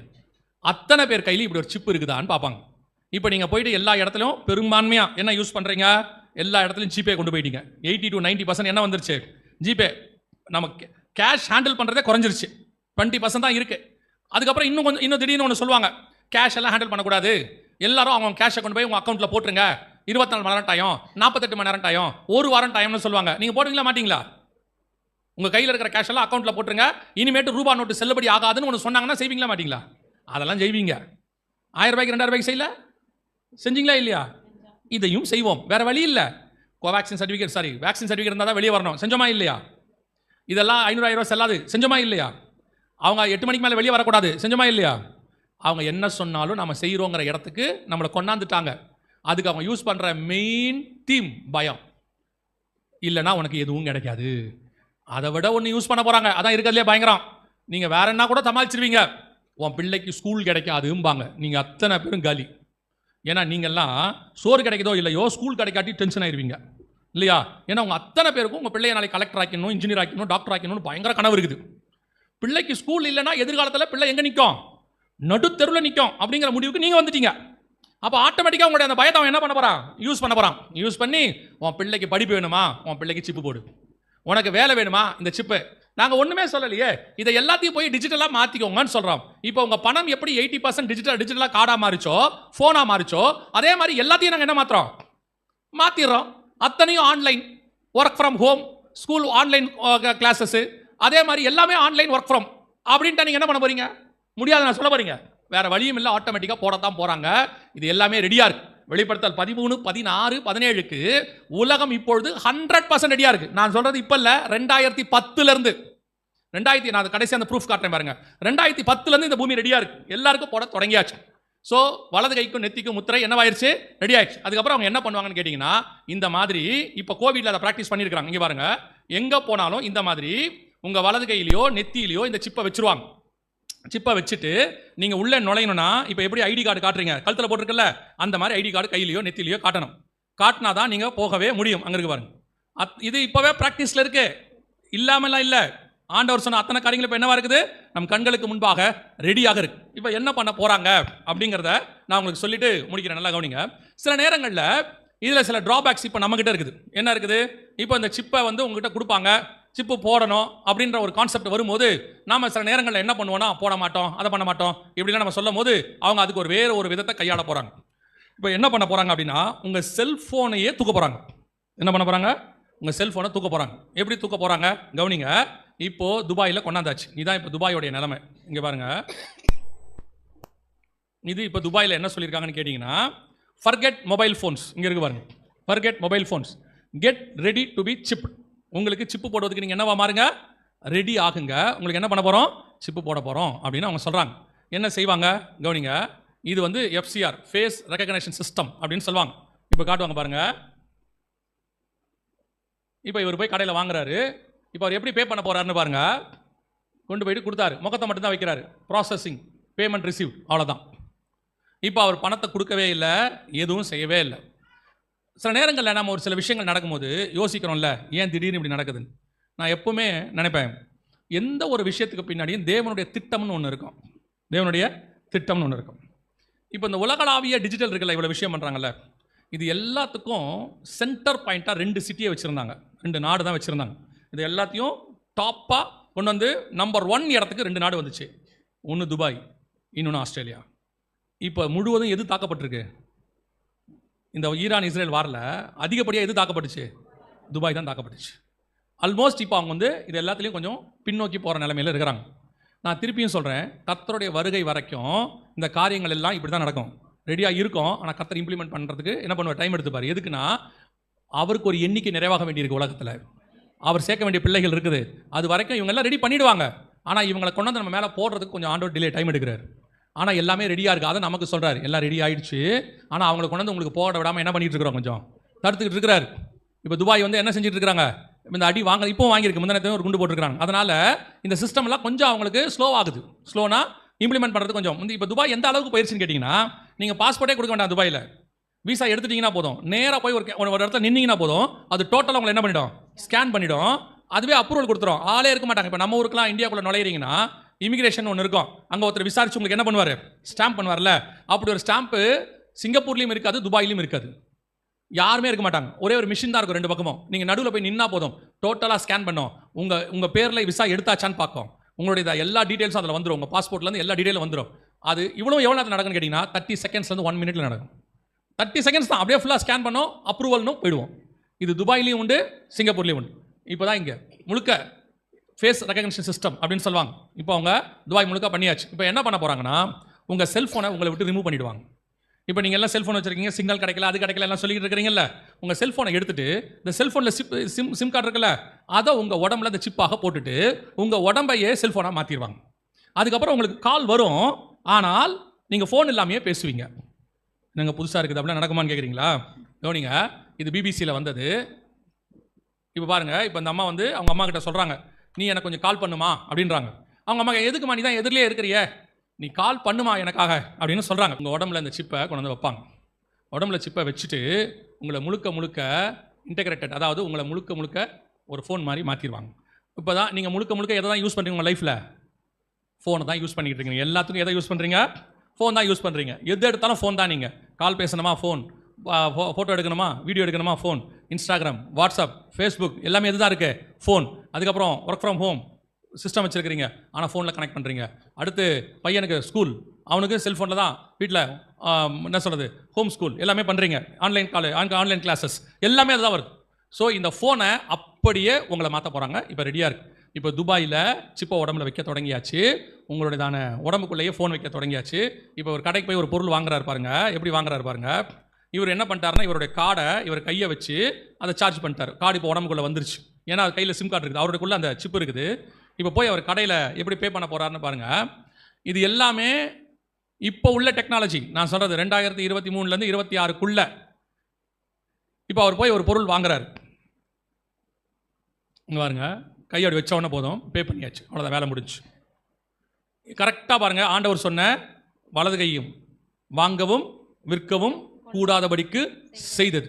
ஆண்டவர் சொன்னபடியே 100% கர்த்தர் சொன்ன தீர்க்க தரிசனம் துல்லியமாய் நிறைவேறி விட்டது. இப்போ நம்ம என்ன பண்ண போகிறோம்? வெளிப்படுத்தல் 13:16 நீங்கள் வேணான்னு சொல்லவே முடியாது. இது உலகளாவிய, திருப்பியும் சொல்கிறேன், நேற்று ஒரு கவர்மெண்ட் பார்த்தோம்ல, யூரோப்பியன் கவர்மெண்ட் இப்படி ஒரு ரூல் போடுறாங்கன்னு வச்சுக்கோங்க. ஆனால் அதான் வரும், ரூல் போடுறாங்கன்னு வச்சுக்கோங்க. இப்போது உலகளாவிய ஒரே பண பரிவர்த்தனை, உலகளாவிய ஒரே பண பரிவர்த்தனை, எல்லா நாடும் ஒரே யூரோன்னு வச்சுக்கோங்க, எல்லாம் ஒரே பணம். அப்படி சேர்த்துட்டா காமன் மணிங்க, இந்த வேரியேஷனே கிடையாதுன்னு சொல்கிறாங்கன்னு வச்சுக்கோங்க. இப்போ இந்தியா பணம் வந்து டாலரோட கம்பேர் பண்ணால் 95 ரூபா 100 ரூபா கிட்ட போகுது இப்போ, இல்லையா? இப்போ திடீர்னு யூரோ சொல்லுது, நமக்கு அந்த டிஃபரன்ஸ்லாம் வேணாம், 1 யூரோனா 1 ரூபி ஒரே காமன் அப்படின்னா ஒத்துப்பா மாட்டோமா? நம்ம இமீடியட்டாக ஒத்துப்போம். ஆனால் அவன் ஒன்று சொல்லுவான், இனி ருபீஸ் கிடையாது யூரோ. ஒத்துப்பீங்களா மாட்டிங்களா? பேரை தான் மாற்ற போகிறீங்க. ஆட்டோமேட்டிக்காக என்ன ஆகும்? உலகளாவிய ஒரே பணம். இப்போ ஐரோப்பாவில் இருக்கிற 28 நாடு அது ஒத்துக்குச்சு, 29 நாடு இப்போ ஏற்றுக்கொள்ள ரெடி ஆகிடுச்சு. இப்போ எல்லாமே உலகளாவிய ஒரே கரன்சி, ஒரே கவர்மெண்ட், ஒரே பார்லிமெண்ட் எல்லாம் உருவாகுது. அதற்கான முன் நடவடிக்கை தான் இது. இப்போ ஆட்டோமேட்டிக்காக இப்போ நீங்கள் ஜிபேன்னு சொல்கிறீங்க. ஜிபே எங்கே இருக்குது கம்பெனி? கூகுள் எங்கே இருக்குது? அமெரிக்காவில் இருக்குது கூகுள். நீங்கள் அந்த கம்பெனி வழியாக தான் பணத்தை அனுப்புறீங்க, அந்த கம்பெனி வழியாக தான் பணத்தை வாங்குறீங்க. முந்தி நீங்கள் என்ன பண்ணுவீங்க? இந்தியாவில் உள்ள பேங்க் வழியாக அனுப்புவீங்க, இந்தியாவில் உள்ள பேங்க் வழியாக வாங்குவீங்க. இப்போ இந்தியாவில் உள்ள பேங்க்குக்கு நீங்கள் யார் வழியாக அனுப்பிட்டு இருக்கிறீங்க? அமெரிக்கா கம்பெனி வழியாக அனுப்பிக்கிட்டு இருக்கிறீங்க. ஒரு நாள் வரும், இது முழுக்க அவங்க கண்ட்ரோலுக்கு போகும். அவன் ஒன்று சொல்ல போகிறான், நாங்கள் கொடுக்குறதான அந்த இன்ஸ்ட்ருமெண்ட்டை போட்டுக்கிட்டிங்கன்னா இதை விட ஈஸி, உங்களுக்கு சர்வீஸ் சார்ஜே கிடையாது, ஃப்ரீயாக ஒரு ஹாட் பேக் கொடுக்குறோன்னா நீங்கள் உடனே போட்டுருவீங்க. நீங்கள் ஃப்ரீன்ட்டாலே எப்படிப்பட்ட ஆட்கள் நீங்கள்லாம்? உங்களுக்கு கொடுக்குறவன் யார், அவனால் கொடுக்க முடியுமா, அதெல்லாம் நீங்கள் யோசிக்கிறாலே இல்லை. ஃப்ரீன்னா உடனே என்ன பண்ண போகிறீங்க? நீங்கள் இமீடியட்டாக கொடுத்துருவீங்க. நான் சொல்கிறது உடம்ப சிப்பு. நீங்கள் வேறு எதை கொடுப்பீங்கன்னு நினச்சிங்கன்னா அதுக்கு நான் பொறுப்பு இல்லை. நீங்கள் எதையுமே யோசிக்காத ஆள். நீங்கள் என்ன பண்ண போகிறீங்க? அவன் சொல்ல போகிறான், நீங்கள் இப்போவே கூகுள் பேயில் போய் பாருங்கள், உங்களுக்கு ரிவார்டுன்னு சொல்லி கொஞ்சம் வச்சுருக்கான். டிரான்சாக்ஷன் எவ்வளோ பண்ணுறீங்களோ அவ்வளோ உங்களுக்கு என்ன இருக்குது? ரிவார்டுன்னு சொல்கிறான். அதே மாதிரி கூகுள் காரனோ அல்லது யூரோ காரனோ சொல்ல போகிறான் நாளைக்கு இருந்து, இதை வாங்குற உங்களுக்கு ஒரு கார்டு வாங்கினா ஒரு கார்டு ஃப்ரீ, உங்களுக்கு வந்து இது ஃப்ரீயாக தருவோம் அது ஃப்ரீயாக தருவோம். ஆட்டோமேட்டிக்காக நீங்கள் என்ன பண்ண போகிறீங்க? ஃப்ரீயாக தராமலாம்டா, அது எப்படிடா உனக்கு ஃப்ரீயாக தர முடியும், அதுக்கு செலவாகமே, அது சும்மா இருக்கு அவன் சொன்னால் செய்வான் அப்படின்னு யூரோப்காரனை நம்புவீங்க. நீங்கள் யாரை? யூரோப்காரனை நம்புவீங்க. நீங்கள் அவன் யூரோப் கொண்டு கொடுத்தானா வாங்க தான் போறீங்க. அதுதான் நடக்க போகுது. அப்போ ஆட்டோமேட்டிக்காக எல்லாருடைய வலது கையில் நெத்தியில் அவன் என்ன பண்ண போகிறான்? ஒரு சிப்பு ஒன்று போடத்தான் போகிறான். இப்போ வேதம் சொன்ன அத்தனை காரியங்களும் ரெடியாக இருக்குது நம் கண்களுக்கு முன்பாக. கர்த்தர் சொன்னது இனி நீங்கள் போட மாட்டேன்லாம் சொல்லவே முடியாது. என்ன முடியாது? போட மாட்டேன் நீங்கள் சொல்லவே ஏன் முடியாதுன்னா, ஏற்கனவே கோர்ட்டில் கேஸ் போட்டு ஒரு தீர்ப்பு ஒன்று வாங்கி வச்சுருக்கிறாங்க. என்ன தெரியுமா வச்சுருக்காங்க? உங்கள் உடம்பு உங்களுக்கு சொந்தமானது அல்லன்னு கேஸ் போட்டு வாங்கிட்டாங்க. இங்கே பாருங்கள், இது ஏற்கனவே கோர்ட்டில் கேஸ் போட்டு கவர்மெண்ட் என்ன சொல்லியிருக்குது பாருங்க, citizens don't have absolute right over their bodies. அவங்க உடம்பு மேலே அவங்களுக்கு என்ன இல்லை. இது எதுக்காக வந்துச்சுன்னா, எல்லாருடைய கைரேகையும் கேட்டு வாங்குறாங்க. இந்த கைரேகைன்றது என்னது? நம்முடைய தனிப்பட்ட ஐடென்டிஃபிகேஷன். இது உலகத்தில் வேறு யாருக்கிட்டையுமே இருக்காது. அப்போ இதை யாருக்கிட்டையும் நீங்கள் என்ன பண்ணக்கூடாது? கொடுக்கக்கூடாது. ஏன்னா இதான் நீங்கள் பத்திரம் வாங்குறது, வீடு வாங்குறது, எதுவாக இருந்தாலும் எதான் வைக்க போகிறீங்க? இதான் அத்தாரிட்டி. இந்த அத்தாரிட்டியை கேட்குறாங்க, நீங்கள் கொடுத்துட்டீங்கன்னா இது இன்டர்நெட்டில் யார்கிட்ட வேணாலும் போகும். இப்போ ஒரு உதாரணத்துக்கு சொல்கிறேன், ஆதார் இங்கே எங்கெல்லாம் கொடுக்குறீங்க? எல்லா இடத்துலையும் கொடுக்குறீங்க. எவனாவது ஃப்ரீயாக கொடுக்குறான்னா எல்லா இடத்துலையும் கொடுப்பீங்க. அப்படி தானே? ஆதார் அப்படி தானே கொடுக்குறோம். இப்போ நம்ம ஆதார் கொடுக்கும்போது உங்கள் ஃபோட்டோ போதா? உங்கள் கைரேகைலாம் போகுமா? எல்லாம் போகும் தானே. அப்போ என்ன போட்டாங்க? கேஸ் போட்டாங்கன்னா, இது எங்களுடைய தானே பர்சனல் ஐடென்டிஃபிகேஷன் போகுது அப்படின்னு சொல்லும் போது அவங்க என்ன சொன்னாங்கன்னா, அவங்க உடம்பு வந்து இனிமேட்டு அவங்களுக்கு கிடையாது, அது கவர்மெண்ட்டுக்கு சொந்தம். நாங்கள் அதை என்ன செய்யலாம்? ஒரு காரணத்துக்காக அவங்கள நாங்கள் ஆளுகை செய்யலாம். இப்போ கைரேகை, கண் கருவிழி எல்லாம் இருக்குது அவங்கக்கிட்ட, அத்தனையும் இருக்குது. ஸோ அவங்க நாளைக்கு போடுங்கன்னு சொன்னால் நம்ம என்ன செய்ய போகிறோம்? போடத்தான் போகிறோம். இல்லைன்னு சொல்ல போகிறது இல்லை. போடாட்டி உங்களுக்கு எதுவும் கிடைக்க போகிறதும் இல்லை. கர்த்தர் சொன்னபடியே அத்தனை காரியங்களும் நல்லா தெரிஞ்சுக்கொள்ளுங்க. வெளிப்படுத்தல் 13, 16, 17 சொன்ன அத்தனை காரியங்களும் துல்லியமாய் நிறைவேறிவிட்டது. ஆனால் இது எதுவுமே யாருக்கு தெரியாது? சபைக்கு தெரியாது. நம்ம வாசப்படி வரைக்கும் தலைக்கு மேலே கத்தி நிற்கிது. ஆண்டவர் சொன்னது தலைக்கு மேலே நிற்கிது. ஒரே ஒரு வார் தான் பாக்கி. நல்லா தெரிஞ்சுக்கொள்ளுங்க. இப்போ நடந்துட்டு இருக்கிற வார் இது முடியும் போது உலகத்தில் இருக்கிற அத்தனை பேருக்கும் போடுவாங்க. உலகத்தில் இருக்கிற எல்லாருக்கும் ஒரு டெக்னாலஜி இம்ப்ளிமெண்ட் பண்ணுவாங்க. எப்படி செல்ஃபோன் இம்ப்ளிமெண்ட் பண்ணாங்களோ, எப்படி வந்து ஸ்மார்ட் ஃபோன் இம்ப்ளிமெண்ட் பண்ணாங்களோ, அதே மாதிரி ஜிபே மாதிரி அதே மாதிரி இதையும் இம்ப்ளிமெண்ட் பண்ணுவாங்க. உலகளாவே இம்ப்ளிமெண்ட் பண்ணுவாங்க. ஸோ எல்லாருடைய வலது கையிலும் நெத்தியிலையும் போடணும்பாங்க.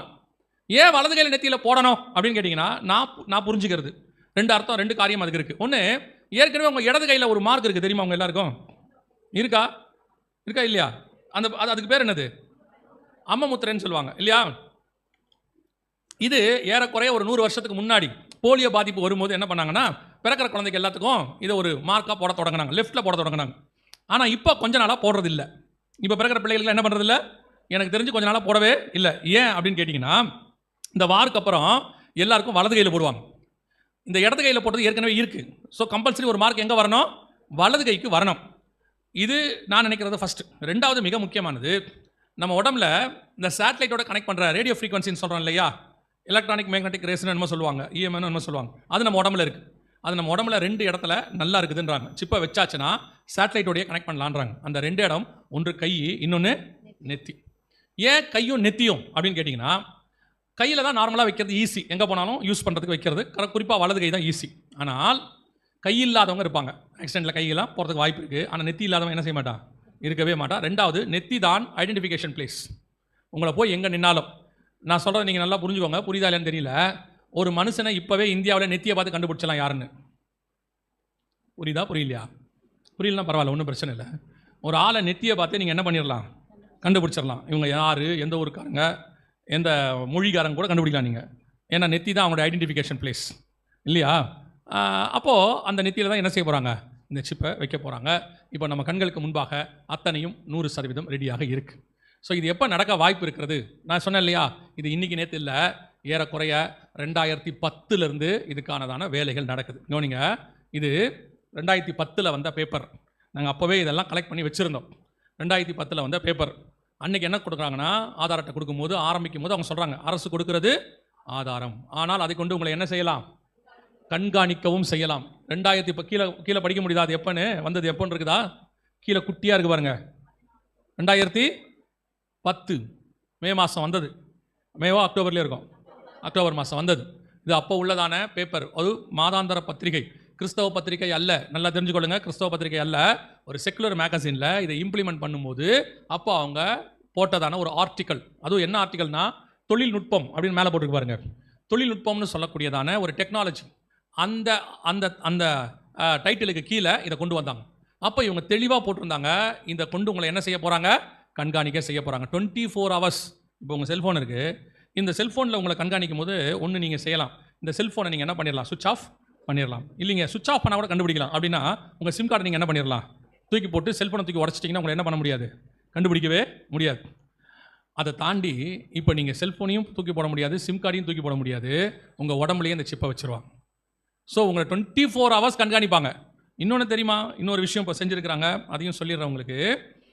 இப்போ இந்த செல்ஃபோனில் பேசுகிறீங்கல்ல, இந்த செல்ஃபோனில் பேசுகிறது ரெக்கார்ட் ஆகுமா ஆகாதா?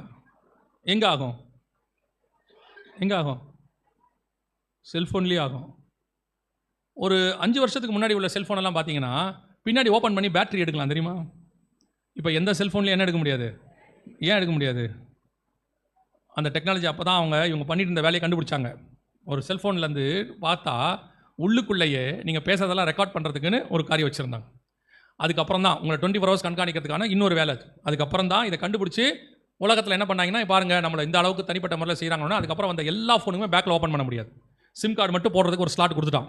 மற்றபடி இது உள்ள எதுவுமே நீங்கள் என்ன பண்ண முடியாது, ஓப்பனே பண்ண முடியாது. அந்த அளவுக்கு பண்ணி கொடுத்துட்டான். காரணம், இது உள்ளேயே உங்களை பற்றின எல்லா டீட்டெயில்ஸும் என்ன ஆகுது, இது இருக்கிறதுலே த மோஸ்ட் யூஸ்ஃபுல் இன்ஸ்ட்ருமெண்ட். ரெண்டாவது இருக்கிறதுலே டேஞ்சரஸ் இன்ஸ்ட்ருமெண்ட். இது ரொம்ப கஷ்டம். இது வந்து ரொம்ப டேஞ்சர். இது இல்லாமல் ஆனால் இருக்கவும் முடியாது உங்களால்.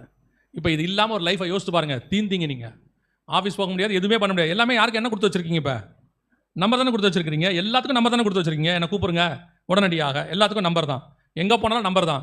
இப்போ செல்ஃபோன் இல்லை அப்படின்னா உங்களுக்கு வேலையும் கிடைக்காது, ஸ்கூலும் கிடைக்காது, எதுவுமே கிடைக்காது. ஸோ 24 hours உங்களை கண்காணிக்கிறதுக்கு இந்த ஃபோன் இருக்குது. இப்போ ஒருவேளை நீங்கள் மனம் திரும்பி நான் சொல்கிறது கைவிடப்பட்ட பிறகு சொல்கிறேன், வருகை வந்துருச்சு, போயிட்டோம், அதுக்கப்புறம் இந்த ஆள் ஒருத்தன் கத்திட்டு இருந்தான் அன்றைக்கே, இதெல்லாம் கரெக்டாக சொன்ன மாதிரி நடக்குது, எல்லாத்துக்கும் காரணம் இந்த செல்ஃபோன் தான், இதை தூக்கி அடிப்போம் அப்படின்னு நீங்கள் தூக்கி அடிச்சிட்டிங்கன்னா உங்களை என்ன பண்ணுவாங்க, கண்டுபிடிக்கவே முடியாது. ஆனால் ஆண்டவர் சொல்கிறாரு, ஒருவரும் தப்பி போகாத காலம் ஒன்று வருகிறது. அப்போ எப்படி உங்களை தப்பி போகாத காலம் ஒன்று வருது அப்படின்னு கேட்டிங்கன்னா என்ன பண்ணுவாங்க அப்படின்னு கேட்டிங்கன்னா, இந்த ஃபோனே உங்களுக்கு இருக்காது, உங்கள் உடம்புக்குள்ளேயே சிப்பாக வச்சுருவாங்க. 24 மணி நேரம் நீங்கள் என்ன செய்யப்படுவீர்கள், கண்காணிக்கப்படுவீர்கள். தூக்கத்திலேருந்து போகிறதுலேருந்து வரதுலேருந்து. அதை தாண்டி இன்னொரு மிக முக்கியமான விஷயம் செஞ்சுருக்கிறாங்க. இப்போது அமெரிக்காவில் வீட்டை விட்டு வெளியே வந்தால் 12 செகண்டுக்கு ஒரு கேமராவில் உங்களை வாட்ச் பண்ணுவாங்க. 12 செகண்டுக்கு ஒரு கேமரா இருக்கும், அதுவே குறைவு. இப்போ அதிகமாக சிசி கேமரா இருக்கிற சிட்டி எதுன்னு கேட்டிங்கன்னா லண்டன் சிட்டி. ஏதாவது ஒரு கேமரா நீங்கள் இருந்துக்கிட்டே இருப்பீங்க. அதே மாதிரி இன்னொரு சிட்டி ஷாங்காய், சைனாவில். எந்த திருடனையும் 10 நிமிஷத்துக்குள்ளே பிடிச்சிருவாங்க, அவங்க எந்த வழியாக போனாலும் பிடிச்சிருவாங்க. அந்த மாதிரி டோட்டல் சிட்டியுமே சிசிக்குள்ளே இருக்குது, க்ளோஸ் சர்க்கியூட்டுக்குள்ளே இருக்குன்னு வச்சுக்கோங்களேன். இப்போது வெளியே போனால் தான் இந்த நிலைமை இருந்துச்சு. ஒருவேளை அந்திகிறிஸ்து ஆட்சியில் நீங்கள் வீட்டுக்குள்ளே தேவனை தேடுறீங்கன்னு வச்சுக்கோங்க, வீட்டுக்குள்ளே தேவனை ஆராதிக்கிறீங்க அப்படின்னா அதையும் செய்ய முடியாத வேலையை இப்போ பண்ணிட்டாங்க. என்ன பண்ணியாச்சு, அவன் ஆட்சியில் நீங்கள் தேவனை தேடவே முடியாது. அப்படி ஒரு நிலைமை. என்னங்க அப்படின்னா, இப்போ உங்கள் வீடு முழுக்க ஸ்மார்ட் வீடாக மாறிக்கிட்டு இருக்குது, தெரியுமா உங்களுக்கு? உங்கள் வீட்டுக்குள்ளே வைஃபை கனெக்ஷன் இருக்குதா? பெரும்பாலான வீட்டுக்குள்ளே என்ன இருக்குது, வைஃபை கனெக்ஷன். ஸ்மார்ட் டிவின்னு ஒரு டிவி இருக்குதா? கண்டிப்பாக இருக்குது, இல்லையா? அதே மாதிரி இப்போ எல்லாருமே ஃபோன்கிட்ட பேசுகிறீங்களா, ஃபோனில் பேசல, ஃபோன்கிட்ட பேசுகிறீங்கள, சிரி அப்படின்னு ஒன்று வச்சுருக்காங்க, அப்புறம் ஜெமினின்னு ஒன்று வச்சுருக்காங்க, எல்லாம் பேசுகிறீங்கள. இது என்ன செய்யணும்னு நினைக்கிறீங்க உங்களை? இப்போ உங்கள் வாய்ஸை ரெக்கக்னைஸ் பண்ணுதா? இப்போ ஹாய் சிரி அப்படின்னு அப்படின்னு கூப்பிடுது இல்லை, திருப்பி ரெஸ்பாண்ட் பண்ணுதில்ல. அப்போ நீங்கள் பேசுகிறத என்ன பண்ணிக்கிட்டு இருக்குது, கவனிச்சுக்கிட்டு இருக்குது. அப்போ உங்கள் வீட்டில் பேசுகிறது எல்லாமே என்ன ஆகும், அது கவனிச்சுக்கிட்டு இருக்குது, உள்ளே இருக்குது. இதை இப்போ எல்லாத்தையும் தாண்டி வேற ஒன்று கொண்டாந்துருக்காங்க. நான் சொல்லிட்டு முடிக்கிறேன், கவனிங்க. இதை தாண்டி வேற ஒன்று கொண்டாந்துருக்காங்க. என்னன்னா ஸ்மார்ட் ஹோம். இப்போ உங்கள் வீட்டில் இருக்கிற ஏசி, உங்கள் வீட்டில் இருக்கிற டிவி, உங்கள் வீட்டுக்குள்ளே இருக்கிற ஃபோனு, வைஃபை, உங்கள் வீட்டில் இருக்கிற ஃப்ரிட்ஜு, எல்லாத்துக்குள்ளுமே ஏஐன்னு ஒன்று கொண்டாந்துக்கிட்டு இருக்காப்பா எல்லாத்துலையும். இது எல்லாமே ஒரு கனெக்ஷனுக்குள்ளே வந்துடும், வைஃபை கனெக்ஷனுக்குள்ளே. அதுக்கப்புறம் அவங்கள பார்த்துப்பாங்க. நான் சொல்லுங்க, புரியுதா புரியலையா? ஒன்று அதுவே பேசிக்கும். இப்போது ஏசி ரிப்பேர் ஆக போகுது அப்படின்னா அந்த ஏசியில் இருக்க ஏஐ வழியாகவே உங்கள் வீட்டுக்குள்ளே வாட்ச் பண்ணுற அந்த காரியம் இருக்கும் வைஃபை மூலமாக. அதுவே சர்வீஸ் சென்டருக்கு ஃபோன் பண்ணிடும், இந்த மாதிரி ப்ராப்ளம் இருக்குது நீங்கள் வாங்க அப்படின்னு அதுவே பண்ணிட்டோம். உங்களுக்கே அப்போ தான் தெரியும் அந்த ஆள் வந்த பிறகு, என்ன சார் விஷயம், இல்லை உங்களுடைய ஃப்ரிட்ஜ் ஃபால்ட்டாக இருக்குது, இல்லை நான் ஒன்றும் சொல்லலையே இருக்குது அப்படின்னு பார்த்தா ஃபால்ட்டாக இருக்கும். ஏன்னா அதுவே அதை என்ன பண்ணிக்குது, ஷெல்ஃபாக சரி பண்ணிக்கிறதுக்கான எல்லாத்தையும் ரெடி பண்ணுறான். இப்போ அது ஏஐ ஹோம்னு சொல்லுவாங்க. இப்போ அது என்ன பண்ணுதுன்னா உங்கள் வீட்டுக்குள்ளே உங்களை வாட்ச் பண்ண தொடங்கிருச்சு. சைனாவில் இப்போ ரூல் போட்டிருக்கிறாங்க, வீட்டுக்குள்ளே யாருமே ப்ரேயர் நடத்தக்கூடாது, வீட்டுக்குள்ளே யாரும் ப்ரேயர் பண்ணக்கூடாதுன்னு சொல்லியிருக்காங்க. எப்படி வாட்ச் பண்ணுவாங்க வீட்டுக்குள்ளே பண்ணுறத? முந்தியெல்லாம் பக்கத்து இருக்கிற மாதிரி தான் சொல்லிடுவான், அந்த வீட்டில் சவுண்டு வருது அப்படின்னு சொல்லுவான். இப்போ அப்படி அல்ல, உங்கள் வீட்டுக்குள்ளேயே உங்களை கண்காணிக்கிற கருவி முழுவதும் வருகிறது. 100% நீங்கள் பேசுவது, நீங்கள் என்ன பண்ணுறீங்க, என்ன ப்ரேயர் பண்ணுறீங்க, எல்லாத்தையும் அதை வாட்ச் பண்ணிட்டே இருக்கும். 24 hours. நீங்கள் நினச்சிக்கிட்டு இருக்கிறீங்க வீட்டுக்கு வெளியே தான் நம்மளை கண்காணிக்கிறாங்கன்னு. உங்கள் வீட்டுக்குள்ளேயே கண்காணிக்கிற காரியங்கள் எல்லாம் வந்துருச்சு. 24 hours நீங்கள் என்ன பண்ணாலும் ரெக்கார்ட் ஆகும், நீங்கள் பேசுகிறது ரெக்கார்ட் ஆகும், யார் கூட பேசுகிறீங்களோ ரெக்கார்ட் ஆகும், எல்லாமே இருக்குது.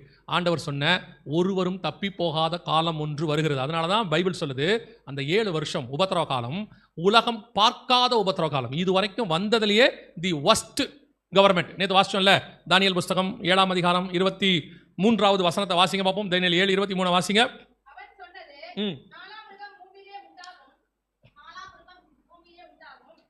அது ஏன் மிருகம்னு என்ன பார்த்து சொன்னீங்க? இப்போ அவங்க கீழே வாசித்துட்டே இருந்தாங்க, 4ஆம் மிருகம் பூமியிலே உண்டாகும், 4ஆம் மிருகம் அப்படின்னு அவங்க வாசிங்க, திருப்பி வாசிங்க.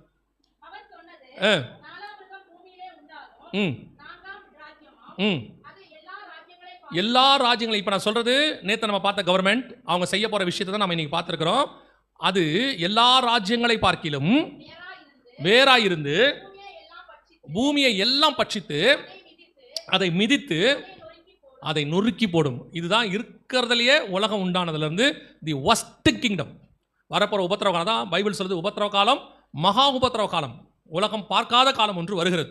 ஹிட்லரை விட மோசமான ஒரு சர்வாதிகாரி நம்ம காலத்தில் இருந்தான், அவனை விட மோசமாக ஒருத்தன் வரப்போறான்னு பைபிள் சொல்லுது. சரித்திரத்தில் நிறைய பேர் இருந்திருக்கிறாங்க, வெரி ஒஸ்ட் டிக்டேட்டர்ஸ் இருந்திருக்காங்க. இது வரைக்கும் வந்தவங்களையே இப்போ வரப்போறவங்க தான் இருக்கிறதுலே ஒஸ்ட் அப்படின்னு பைபிள் சொல்லுது. எல்லா மிருகங்களை பார்க்கலும் வேற்று உருவமாக இருந்தது. அப்போ இந்த சாம்ராஜ்யத்தில் தான் சபையை ஆண்டவர் வைக்க விரும்பவில்லை. இந்த சாம்ராஜ்யம் சபை இல்லாததுனால வருது.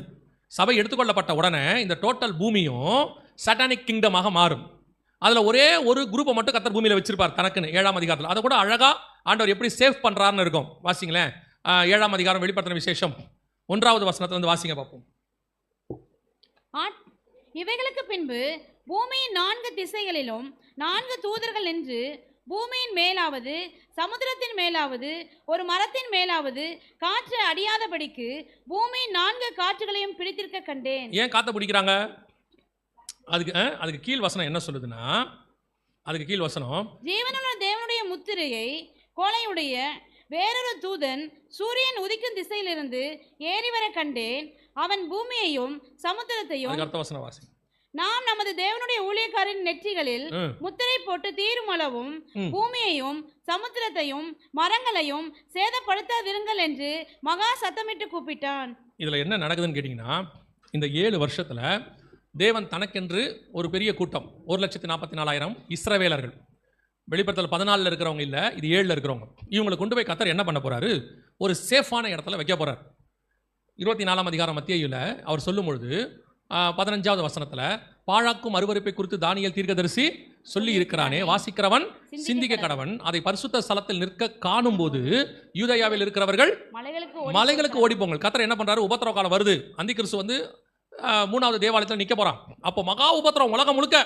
அப்போ என்ன நடக்குமா? அந்த உபத்திரவ காலத்தில் காப்பாற்றி தப்பிக்கிறதுக்கு ஒரு 1,44,000 பேரை கொண்டு போய் கர்த்தர் சேஃப் பண்ண போறார். அந்த சேஃப் பண்றதுக்கு முன்னாடி பார்த்தீங்கன்னா அந்த 7:1 சொல்லுது வசனம், காற்று அடியாதபடிக்கு பூமியின் 4 காற்றுகளையும் பிடித்திருக்க கண்டேன். ஏன் காற்றை பிடிக்கிறாங்க? இன்னைக்கு இருக்கக்கூடிய எல்லா டிரான்சாக்ஷனும் எது வழியாக தான் நடக்குது? காற்று வழியா. உங்களை கண்டுபிடிக்கிறது எது வழியாக தான் நடக்குது? காற்று வழியா. உங்களை சேட்டலைட் எது வழியாக வாட்ச் பண்ணுது? காற்று. இன்னைக்கு வந்து மூலதனம் காற்று. ஒரு காலகட்டத்தில் மூலதனம் வந்து லேண்டு, விவசாயம். ஒரு காலகட்டத்தில் மூலதனம் ஆயில். இப்போ ஆயில் தான் நமக்கு என்னவா இருக்கு? பேஸ். இதுக்கு பிறகு மூலதனம் எது தெரியுமா? காற்று. இப்போ காற்று பிஸ்னஸ் தான். மைக்ரோசாஃப்ட் ஓனர் வந்ததுலேருந்து பில்கேட்ஸ் வந்த பிறகு காற்று தான் பேஸாக இருக்கு. ஸோ பைபிள் சொல்லுது, கடைசியாக ஒரு ஜனங்களை காப்பாற்றணும்னா அவங்கள மறைச்சி வைக்கிற வரைக்கும் எதை பிடிக்கிறாங்க? காற்றை பிடிக்கிறாங்க. காற்றை பிடிச்சாச்சுன்னா யாரையும் கொஞ்ச நேரத்துக்கு தான், அது கொஞ்ச நேரம் என்ன பண்ண முடியாது, கண்டுபிடிக்க முடியாது. ஸோ அப்படி ஒரு இடத்துல கொண்டு போய் இவங்களை மலைக்கு கீழே என்ன பண்ண போறாரு? சேவ் பண்ண போறாரு. ஸோ இப்போ எவ்வளோ அழகா பைபிள் வந்து நமக்கு சொல்லி வச்சிருக்குது பாருங்க. இது வந்து இன்னைக்கு இருக்கிற யங்ஸ்டர்ஸ் என்ன நினச்சிக்கிறாங்க அப்படின்னா, இந்த பைபிள் வந்து ஒரு பழைய புக்கு, இது அந்த கதை இந்த கதை இருக்குது. இது எதுலையுமே கதை கிடையாதுங்க, எல்லாமே சம்பவம். ஆனால் அவைகளுக்கு பின்னால் நடக்க போகிற இன்னைக்கு உள்ள டெக்னாலஜியிலிருந்து, இனி வரப்போகிற டெக்னாலஜியிலிருந்து, ஆர்மியிலிருந்து, இந்த எண்டுன்னு போடுற வரைக்கும் அத்தனை அதில் இருக்குது, 8 நாள் வரைக்கும் இருக்குது. நீங்கள் இந்த கூகுள் சொல்லக்கூடியதான காரியத்தை இது பார்த்தீங்கன்னா, கூகுளில் வர்றது எவ்வளோ உண்மை எவ்வளோ பொய்ன்னு உங்களுக்கு தெரியாது. அது இன்ஸ்டாவில் வர்றதோ அல்லது வாட்ஸ்அப்பில் வர்றதோ யூடியூப்பில் வர்றதோ எத்தனை உண்மைன்னு தெரியாது. ஆனால் பைபிளில் சொல்லியிருக்கிற எல்லாமே உண்மை, 100% உண்மை. ஆனால் இதை நீங்கள் படிக்க மாட்டேங்கிறீங்க. இதை உட்காந்து தியானிங்க. நீங்கள் என்ன நினைக்கிறீங்கன்னா, இந்த டெக்னாலஜி எல்லாம் உங்களுக்கு வெளியரங்கமாக பார்க்கும்போது பிரமிப்பாக இருக்குது. ஆனால் இதெல்லாம் உருவாகிறதுக்கு முன்னமே இதை பற்றி ஆண்டவர் தெளிவாக சொல்லி வச்சிருக்கிறார். ஆனால் என்ன, இதை கொஞ்சம் நீங்கள் தியானிச்சு படிக்கணும். உங்களுக்கு அதுக்கு டைம் இல்லை. ஏன்னா இப்போ எல்லாம் 30 செகண்ட்ஸில் ஷார்ட்ஸ் பார்க்குறவங்களா இருக்கிறீங்க. நீங்கள் உடனே ஸ்க்ரோல் பண்ணிட்டு போயிட்டே இருக்கணும். ஒரு இதையுமே 2 நிமிஷத்துக்கு மேலே பார்க்க உங்களுக்கு இன்ட்ரெஸ்ட் இல்லை. அது எவ்வளோ பெரிய தப்புன்னு உங்களுக்கு தெரியல. உட்காந்து மெமரி பண்ணுறதுன்னு உங்களுக்கு போயிடுச்சு. ஸோ உங்களுக்கு எல்லாமே இப்போ என்ன ஆயிடுச்சு, 30 செகண்ட்ஸ் 1 மினிட் வீடியோவே ஒரு நிமிஷத்துக்குள்ள இருந்தால் தான் பார்க்குறாங்க. 1 மணி நேரம் செய்தினா யாரும் பார்க்குறது இல்லை. இப்போ அப்புறம் பார்த்துக்கலாம் அப்படின்றாங்க. அப்போ நீங்கள் மிக முக்கியமான விஷயத்தை உங்களை பிசாசு டிஸ்ட்ராக்ட் பண்ணிகிட்டே இருக்கிறான். உங்களை எப்படி ஆக்கிட்டானா, எதையுமே இன்ட்ரெஸ்ட் இல்லை உங்களுக்கு. ஒன்று பார்த்தா ஸ்க்ரோல் அடுத்து போடணும். ஆனால் இது அப்படி அல்ல, இரவும் பகலும் உட்காந்து தியானிக்கணும் இதை. ஆனால் தியானிக்கிற அளவுக்கு இப்போ உங்களுக்கு என்ன இல்லை, இப்போ பொறுமை கிடையாது. டைம் இருக்கு, ஆனால் என்ன இல்லை, பொறுமை இல்லை. அதனால பிசாசு பண்ண பெரிய தந்திரம், நீங்க போனு டெக்னாலஜி அல்லது அதில் உள்ளக்கூடிய விஷயங்கள், நான் இது வேணான்னு சொல்றேன், திருப்பியும் சொல்றேன், இது வேணான்னு சொல்லல. எவ்வளோ யூஸ் பண்ணுமோ அவ்வளோ மட்டும் யூஸ் பண்ணுங்க. எந்த ஒரு விஷயமும் நம்ம ஊரில் சொல்லுவாங்க பழமொழி, அளவுக்கு மிஞ்சினால் அமிர்தமும் நஞ்சு. அது ஃபோனுக்கும் பொருந்தும். சிலர்லாம் ஃபோன்லேயே இருக்கான், சும்மா இருந்தால் ஃபோனை நோட தொடங்கிறான், இப்படி தோண்டிகிட்டே இருக்கான். ஃபோன் பாருங்க, தேவையான விஷயத்த பாருங்க, வேணான்னு சொல்லலை. எது ஒன்றுமே ஒரு அளவு இருக்கு, அளவுக்கு அதிகமாக போகுது. எந்த அளவுக்கு போகுதுன்னா, ஃபோனை வச்சு காலை மேலே வச்சு தூங்குது. தலைகாணிக்கு பக்கத்தில் ஃபோனை வச்சுட்டு காதை வச்சுட்டு தூங்கியிருக்கு. என்னன்னு பார்த்தா பேசிகிட்டே இருக்கும்போது தூங்கிருச்சு. ஃபோனை தலைகாணிக்கு அடியில் இருக்குது. சில ஆட்கள்லாம் காலைல ஏந்திரிக்கும் போது பைபிள் சொல்லும், பொழுது விடியும் போது நான் உங்களுடைய முகத்தின் சாயலால் திருப்தி ஆவேன்னு. இது விடியும் போதே தடவுது, குருட மாதிரி. கண்ணே திறக்கல. ஏன் தடவுறேன்னு கேட்டால், டைம் பார்க்குறேன். டைம் பார்க்கறதுக்கு ஃபோன் பார்க்கும் போதே 4 போட்டிருக்கோம், 6 மெசேஜஸ். அப்படியே அமைக்கிட்டு அப்படியே பார்க்கறது. ஒரு தடவை நீங்கள் வாட்ஸ்அப்புக்குள்ளே போனால் மினிமம் 10 நிமிஷம் 5 நிமிஷம் ஆகுதா? நீங்கள் பார்க்க போன விஷயத்தை மட்டுமா பார்க்குறீங்க? அப்படியே டிஸ்ட்ராக்ட் ஆகி உள்ளே போய்கிட்டே இருக்கு. ஆனால் ஒரு பைபிளை எடுத்து வாசிக்கிறதுக்கு உங்களுக்கு எவ்வளோ கஷ்டமாக இருக்குது. அதை வாசிக்கணும்னு தோண மாட்டேங்குது, பிரிக்கணும்னு தோண மாட்டேங்குது, அதை பற்றி பேச தோண மாட்டேங்குது. லிட்டரலாக ஒரு சந்ததி தேவனை விட்டு பிசாசுக்கிட்ட போயிட்டு இருக்குது. ஒரு ஜென்ரேஷன் போகுது. நீங்கள் வெறும் தேவனை விட்டு மட்டும் போல, நீங்கள் யோசிச்சு பாருங்க. யாருமே வேணாம், ஒரு ஃபோன் இருந்தால் போதும். ஒரு ரூம்குள்ளே ஒரு 4 முழுக்க இருப்பீங்களா மாட்டீங்களா? இருப்பீங்க தானே? ஒரே ஒரு ஃபோன் இருந்து இந்த பக்கத்தில் நொறுக்கு தீனி 4 பேக்கெட் இருந்துச்சுன்னா நீ எவனையுமே தேட போகிறதில்ல நீங்கள். ஆமாம் தானே? இந்த சிப்ஸையும் வாங்கி வச்சுக்கிட்டு இப்படி மென்னுக்கிட்டு ஃபோனை பார்த்துக்கிட்டு அதில் 2 ஏர்பேட் ஏதோ நம்ம கையில் போட்டுக்குது, இப்படி பார்த்துக்கிட்டு திங்குது பார்க்குது. நான் அப்புறம் ஒரு வருஷம் கழிச்சு அவங்க அம்மாட்ட சொல்லுது, என் உடம்பு ரொம்ப குண்டாகிட்டே போகுது, என்னன்னே தெரியல, உட்காந்து தின்னு வேறு என்ன ஆகும்? என்ன ஆகும்னு நினைக்கிறிய? பசங்களும் அப்படித்தான் இருக்கான். எல்லாரையும் பாருங்க, ஆபிரகாமின் ஆசீர்வாதம் அவங்ககிட்ட தான் நிறைவே இருக்கு. இடது புறமும் வலது புறமும் பலுகி பெருகி ஆடு இருக்கான். அவன் ஏறி உட்கார்றான், வயிறு டேங்க் மேலே தனியாக இருக்கு பைக்கில். கேட்டு பாருங்க. அப்படியே இன்னைக்கு நேற்று நானும் தம்பி காரில் போயிட்டு இருக்கோம். ஒரு ஆள் டேங்க் மேலே ஃபோனை வச்சு ஃபோனை பார்த்துட்டே ஓட்டுறான், 2 வீலரில் இப்படியே பார்த்துட்டு. என்ன அடிக்ஷன் பாருங்க. தயவு செய்து சொல்கிறேன், இதை யூஸ் பண்ணுங்க, தேவையானதுக்கு மட்டும் யூஸ் பண்ணுங்க. இது உங்களுக்கு ஜீவனை கொடுக்காது, தேவைப்பட்டால் ஜீவனை எடுக்கும்.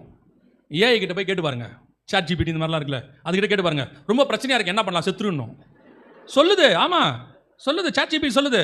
ரொம்ப ஸ்ட்ரெஸ்ஸாக இருக்குது, டென்ஷனாக இருக்குது, என்ன பண்ணலாம், செத்துருந்து. அன்றைக்கி ஒருத்தன் போய் கேட்டிருக்கான், எங்கள் அம்மா என்னை ரொம்ப திட்டுறாங்க, என்ன பண்ணலாம், கொன்னுடுன்றுச்சு.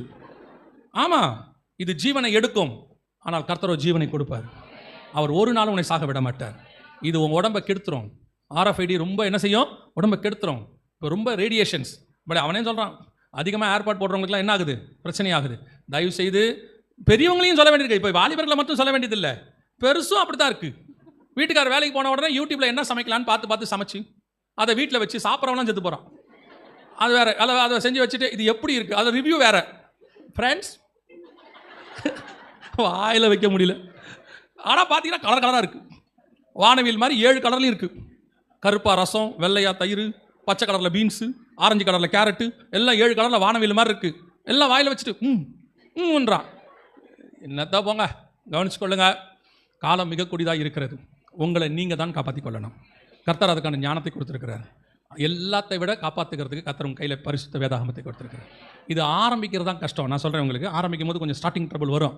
ஏன்னு கேட்டால் இது வந்து சத்தியம் பாருங்களேன், எப்போவுமே ஒரு நல்ல விஷயம் ஆரம்பிக்கும் போது கொஞ்சம் கஷ்டமாக இருக்கும்.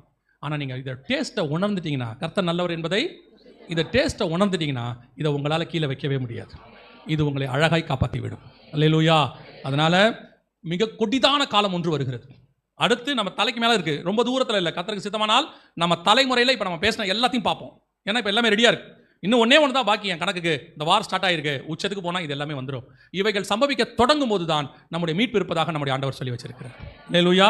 அப்போ கண்டிப்பாக என்ன வரப்போகுது? இவைகளுக்கு நடுவில் கர்த்தருடைய வருகையும் வரப்போகுது. நாம் அதற்கு ஆயத்தப்படுவதுக்கு தான் இந்த செய்தி. இதை எதையுமே நீங்கள் மாற்ற முடியாது. உலகம் ஒரு கொலாப்ஸுக்கு போகும், பயங்கரமாக உச்சத்துக்கு போய் கொலாப்ஸ் ஆகும். அது இயேசுவின் பகிரங்க வருகையில் நடக்கும். அவர் வந்து தம்முடைய முகத்தின் பிரசனத்தினால் எல்லாத்தையும் க்ளோஸ் பண்ணிடுவார். ஆனால் அதுக்கு முன்னாடி ஒரு 7 வருஷம் மிகப்பெரிய உபத்திரவத்துக்குள்ள போகும். அதுக்கு முன்னாடி உங்களையும் என்னையும் கர்த்தர் மீட்க வருவார். அல்லேலூயா. அப்போ ஒவ்வொரு நாளும் அவரை சந்திக்க நம்ம என்ன செய்யணும்? ஆயத்தப்படணும். இவ்வளத்தையும் சொன்ன ஆண்டவர் தான் வருவேன் என்றும் சொல்லியிருக்கிறார். 1900 வருஷத்துக்கு முன்னாடி அவர் சொன்ன இத்தனை விஷயங்களும் இதில் நீங்கள் இதை பார்க்கலையே. இது ஒரு விஷயத்தை அது பாருங்க, அது அந்த நியூஸில் வந்தது 2010. அந்த சிப்பை எங்கே வைப்பாங்கன்னு போட்டிருக்குது, படிக்க முடியுதா? அரிசி அளவு உள்ள இந்த சிப்பை கைகளில் அல்லது நெற்றியில். இது வந்தது 2010.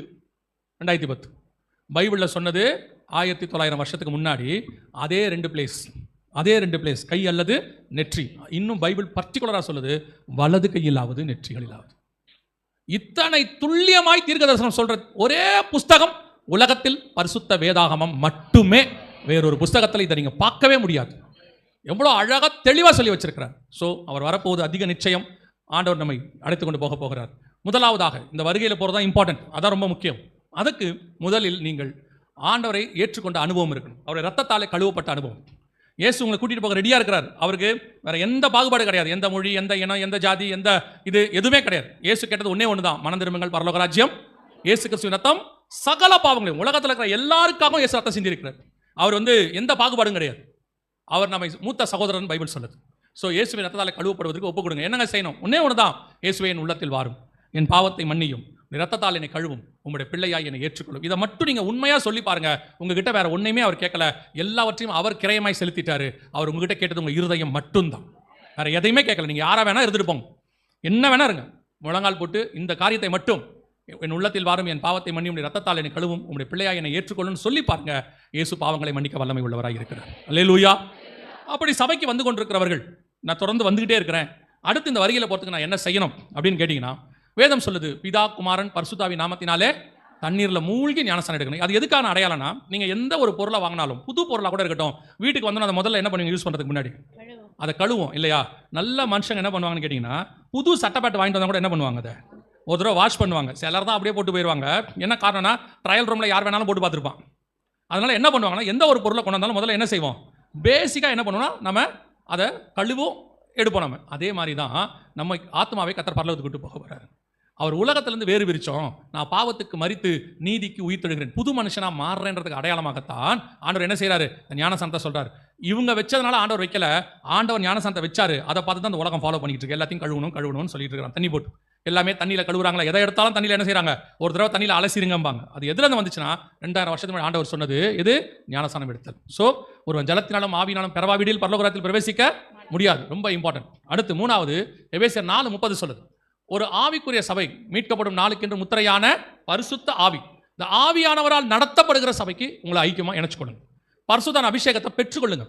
பெற்றுக்கொள்றதுக்கு என்ன செய்யணும்? ஒன்றும் செய்ய வேணாம், முழங்கால் போட்டு ஜெபம் பண்ணீங்கன்னா போதும். வேதம் சொல்லுது, வாஞ்சியும் தவணமுள்ள ஆத்துமாக்களை கர்த்தர் என்ன செய்கிறாரு? நிரப்புகிறார்.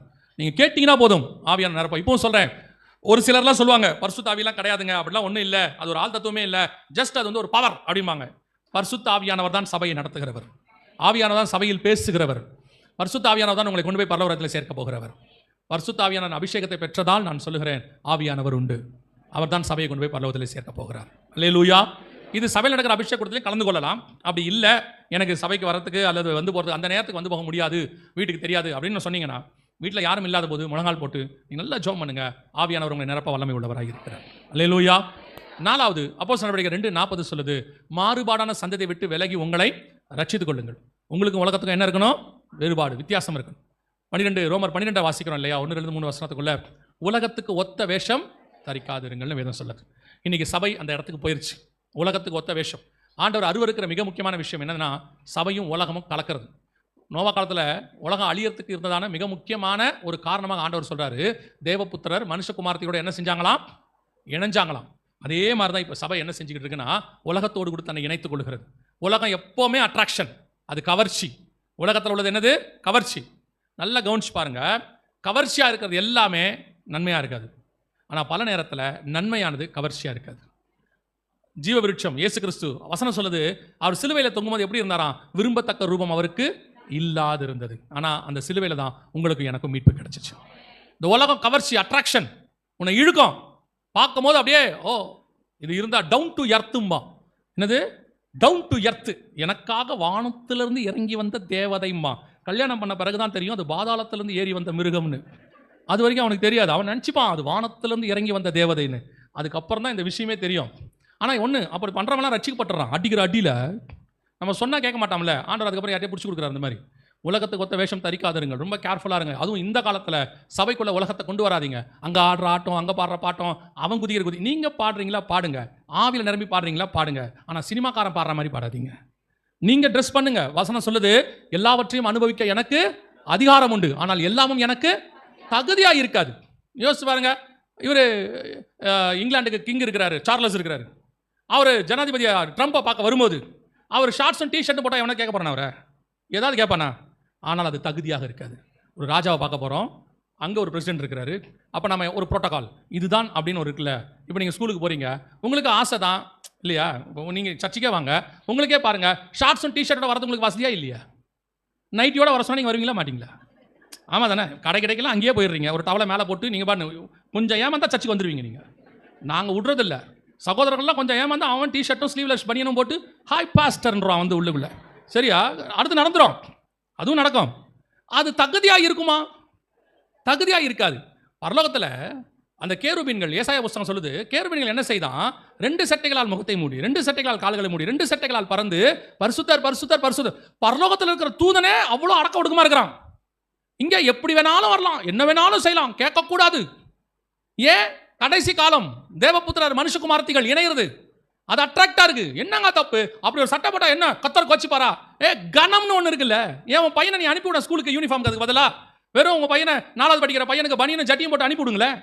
என் பையனுக்கு அதாங்க நல்லா இருக்கும், ஃப்ரீயா இருப்பான்னு சொல்லி தான் பாருங்களேன். அந்த ஸ்கூலுக்குன்னு ஒரு கணம் இருக்குல்ல, அதே மாதிரி ஆலயத்துக்குன்னு ஒரு கணம் இருக்குல்ல. நீங்க போய் பாருங்க, ஒரு சட்டசபைக்கு போகணும்னா அதுக்கு ஒரு கணம், அதுக்கு ஒரு ட்ரெஸ் இருக்கு, அதுக்குன்னு ஒரு ஒழுக்கம் இருக்கு. ராணுவத்தில் இருக்கணும், அதுக்கு ஒரு ஒழுக்கம் இருக்கு. ஆனா சர்ச்சுக்கு எப்படி வேணாலும் வரலாம். பிரசங்கியார் அப்படி பிரசங்கம் பண்றான், இவெல்லாம் என்ன பிரசங்கியார்னே தெரியல. கர்த்தருக்கு என்று வசனம் தெளிவா சொல்லுது, எல்லாவற்றையும் அனுபவிக்க எனக்கு அதிகாரம் உண்டு, ஆனால் எல்லாமும் தகுதியாகிறாது. உலகத்தை சபைக்குள்ள கொண்டாடாதீங்க, எதுலையும் கொண்டாடாதீங்க. மியூசிக்கில் கொண்டாடாதீங்க. மியூசிக்கை கர்த்தருக்காக நீங்க வாசிங்க, கர்த்தர் உங்களுக்கு டியூன் தருவார், உங்க இசையை கர்த்தர் ஆசீர்வதிப்பார். நீங்க பாடும்போது அதுல மகிமை வெளிப்படும். சினிமாக்காரன் பாடுற மாதிரி பாடாதீங்க, அதை உள்ள கொண்டாடாதீங்க. அது கேட்கறதுக்கு நல்லா இருக்கு, அது கேட்கறதுக்கு நல்லா இருக்கும், ஆனா ஆவியோட உண்மையோடு இருக்காது. ஒருவேளை இங்க நீ பாடுறது கொஞ்சம் அவனை விட குறைவாவே இருக்கும், ஆனா கர்த்தர் உன் அபிஷேகத்தில் நிரப்பி இருப்பார். நல்லா பாடணுங்கிறது முக்கியமே இல்லை, ஆவியோடு உண்மையோடு பாடணும், அதான் முக்கியம். கர்த்தர் என்னைக்காவது நம்ம குரலை பார்த்து குறை சொல்லி இருக்கிறாரா? நான் எப்பவும் சொல்லுவேன், ஆண்டவர் நான் பாடுறதை பொறுத்துக்கிறாருன்னா எவன் பாடுறதையும் பொறுத்துப்பாரு. நான் பாடுறதே கர்த்தர் பொறுத்துக்கிறாரு. கர்த்தர் என்னைக்காவது நம்மளை குறை சொல்லியிருக்கிறாரா? அந்த ஒரு தகப்பன் மட்டும்தான் நம்ம சுதியோட பாடுறோமா, லயத்தோட பாடுறோமா, இல்லை பீட்டோட பாடுறோமா, எதையுமே கவலைப்பட மாட்டார். இருதயம் உண்மையாக பாடுறமான்னு மட்டும்தான் கவலைப்படுவார். அல்லேலூயா. சில நேரம் ஆட்கள்லாம் இங்கே முன்னாடி உட்காந்து பாடிக்கிட்டு இருப்பாங்க, வர்ஷிப் நடத்துறவருக்கு கஷ்டமாக இருக்கும், சம்மந்தமே இல்லாமல் கை தட்டிக்கிட்டு இருப்பாங்க. இவருக்கு பாடவே வராது, திரும்பி திரும்பி பார்ப்பாரு, அவங்க பாடவே மாட்டாங்க, கண்ணு மூடிட்டே இருப்பாங்க. இவங்களுக்கு வராது, ஆனால் தேவன் ரசிச்சுக்கிட்டே உட்காந்துருப்பாரு. ஏன்னா அவன் உண்மையாக பாடிட்டு இருக்கான், என்கிட்ட பார்த்துட்டு, அவன் இருதயம் என் கூட இருக்கு, அதைத்தான் கர்த்தர் விரும்புகிறார். நீங்கள் அழகாக இருக்க வேணான்னு சொல்லலை, உடனே நீங்கள் இப்படி நினச்சிடாதீங்க இவர் வந்து இதெல்லாம் அதெல்லாம் சொல்லலை. தகுதியாக இருக்கணும், அதான் முக்கியம். நீட்னஸ், கர்த்தர் விரும்புகிறதுன்னு ஒன்று இருக்குது, அது இருக்கணும். 5வது, சுவிசேஷம் அறிவித்தல் உங்கள் மேல் விழுந்த கடமை. நீங்கள் பரலோகத்துக்கு போகும்போது உங்களோட கூட எதுவும் வராதுன்னு உங்கள் எல்லாருக்கும் நல்லாவே தெரியும். அது மரணம் வந்தாலும் வராது, வருகை வந்தாலும் வராது. பெட்டியில் வச்சாலும் எல்லாத்தையும் பிடிங்கிட்டு தான் விட போகிறான், எல்லாத்தையும் எடுத்துருவான். ஆமாம் தானே? கன்ஃபார்மாக எடுத்துருவான். நீங்கள் போட்டுக்கிற மோதிரத்தை கூட எடுத்துருவான். வரலனா சோப்பு கூப்பு போட்டு எடுத்து அழுதுகிட்டே உருவிடுவான். ஐயோ அப்பாவுக்கு அதெல்லாம் பிடிக்காது, ரொம்ப சிம்பிள் அப்படின்ட்டு எடுத்துருவான். அவர் சொன்னார் அவங்களுக்கு எந்திரிச்சு சொல்லல் தானே, ஆனால் எதையும் கொடுக்க மாட்டான், எல்லாத்தையும் போட்டு அமுச்சு விட்ருவான். அப்போ உங்களுக்கு நல்லா தெரியும். ஆனால் ஒன்றே ஒன்று உங்களோட கூட வரும் பரலோகத்துக்கு, நீங்கள் சம்பாதிக்கிற ஆத்மா கண்டிப்பாக பரலோகத்துக்கு வரும். அதுதான் அங்கே உங்களுக்கு சொத்து. அதை வச்சு தான் அவன் கிரிக்கத்தக்கதான பலன் என்னோடு கூட வருகிறது. 6வது, இயேசு வருவார் என்பதை ஒவ்வொரு நாளும் விசுவாசிக்கணும். ஒவ்வொரு நாள் என்ன செய்யணும்? விசுவாசிக்கணும். சும்மா அந்த 2-3 நாள் செய்தி கேட்டவொன்னே விட்டுறக்கூடாது. ஒவ்வொரு நாளும் அந்த வருகைக்கு காத்திருக்கிற மக்களாய் மாறிடணும். ஆவியும் மனவாட்டியும் வா என்பார்களாக. ஸோ 7வது கடைசியாக முடிவு பரியந்தம் நிலை நிற்கிறவனே இந்த 6லும் கடைசி வரைக்கும் நிற்கணும். அடைந்த ரட்சிப்பு, எடுத்த ஞானசானம், பெற்றுக்கொண்ட அபிஷேகம், வாழ்கிற வேறுபாடுள்ள வாழ்க்கை, சொல்கிற சுவிசேஷம், விசுவாசிக்கிற வருகை, இந்த 6லும் கடைசி வரைக்கும் நின்னீங்கன்னா கர்த்தருடைய வருகையிலே பிரவேசிப்பது எளிது. அல்லேலூயா. சரி, கவனிங்க. ஒரே ஒரு காரியம் மட்டும் உங்களுக்கு சொல்லிடுறேன். இந்த சுவிசேஷம் இப்போ நீங்கள் எல்லாத்தையும் கேட்டீங்க இல்லையா? ஒரு சிலர் எங்ககிட்ட கேட்டதுனால நாங்கள் சொல்கிறோம். ஒரு சிலர் இதெல்லாம் நாங்கள் போய் எங்கள் சொந்தக்காரங்களுக்கு சொல்லணும், ஃப்ரெண்ட்ஸுக்கு சொல்லணும், அவங்கள சுவிசேஷம் சொல்லணும். ஸோ நாங்கள் ஏதாவது அந்த மாதிரி விஷயங்கள் எங்களுக்கு கிடச்சா நல்லா இருக்குமே அப்படின்னு கேட்டாங்க. ஸோ அவங்களுக்காக என்ன பண்ணோன்னா, இப்படி ஒரு ட்ராக்ஸ் ஒன்று போட்டிருக்கோம். நல்லா கவனிங்க. இது வந்து இந்த கடைசி காலத்தை பார்த்தீங்கன்னா ட்ராக்ஸ் இங்கே இருக்குது. இதெல்லாம் எழுதியிருக்குது. பின்னாடி உங்கள் சர்ச் அட்ரஸ் போடுறதுக்கு இடம் வச்சுருக்கிறோம். இங்கே இந்த ட்ராக்ஸ் வந்து பின்னாடி வெளியே இருக்கும். ஒரு ஆளுக்கு ஒரு 5 தான் கொடுப்பாங்க, இல்லைன்னா 3 தான் தருவாங்க. ஏன்னா நீங்கள் நிறைய வாங்கிட்டு போய் என்ன பண்ணுவீங்கன்னு உங்களுக்கு தான் தெரியும்ல. எனக்கும் தெரியும். கொண்டு போய் பரண மேலே போட்டு என்ன பண்ண போகிறீங்க? நீங்கள் ஜோ பண்ணிக்கிட்டு இருப்பீங்க இல்லையா? அதனால் ஒரு 3ஓ 5ஓ தான் தருவாங்க, வெளியே இருக்கும். நீங்கள் என்ன பண்ணணும்னா, வாங்கி கொண்டு போயிட்டு உங்களுக்கு தெரிஞ்ச நண்பர்கள், சொந்தக்காரர்கள், ரட்சிக்கப்படாமல் இருக்கிறவங்க, ஆண்டவர் அறியாத இருக்கிறவங்கள பேரை எழுதி வச்சு ஜோம் பண்ணணும். ஒரு 3 நாளைக்கு, ஒரு வாரத்துக்கு நல்லா ஜோம் பண்ணுங்க அவங்களுக்காக. ஜெபிச்சுட்டு அதுக்கப்புறம் இந்த ட்ராக்ஸை கொண்டு போய் கொடுங்க. அந்த ஆத்மாக்களை கர்த்தர் உங்களுக்கு தருவதற்கு வல்லமை உள்ளவராக இருக்கிறார். கண்டிப்பாக அவங்க ரட்சிக்கப்படுவாங்க. உங்கள் ஜெபத்தோட போங்க, கர்த்தர் வாசலை திறப்பார். அல்லேலூயா.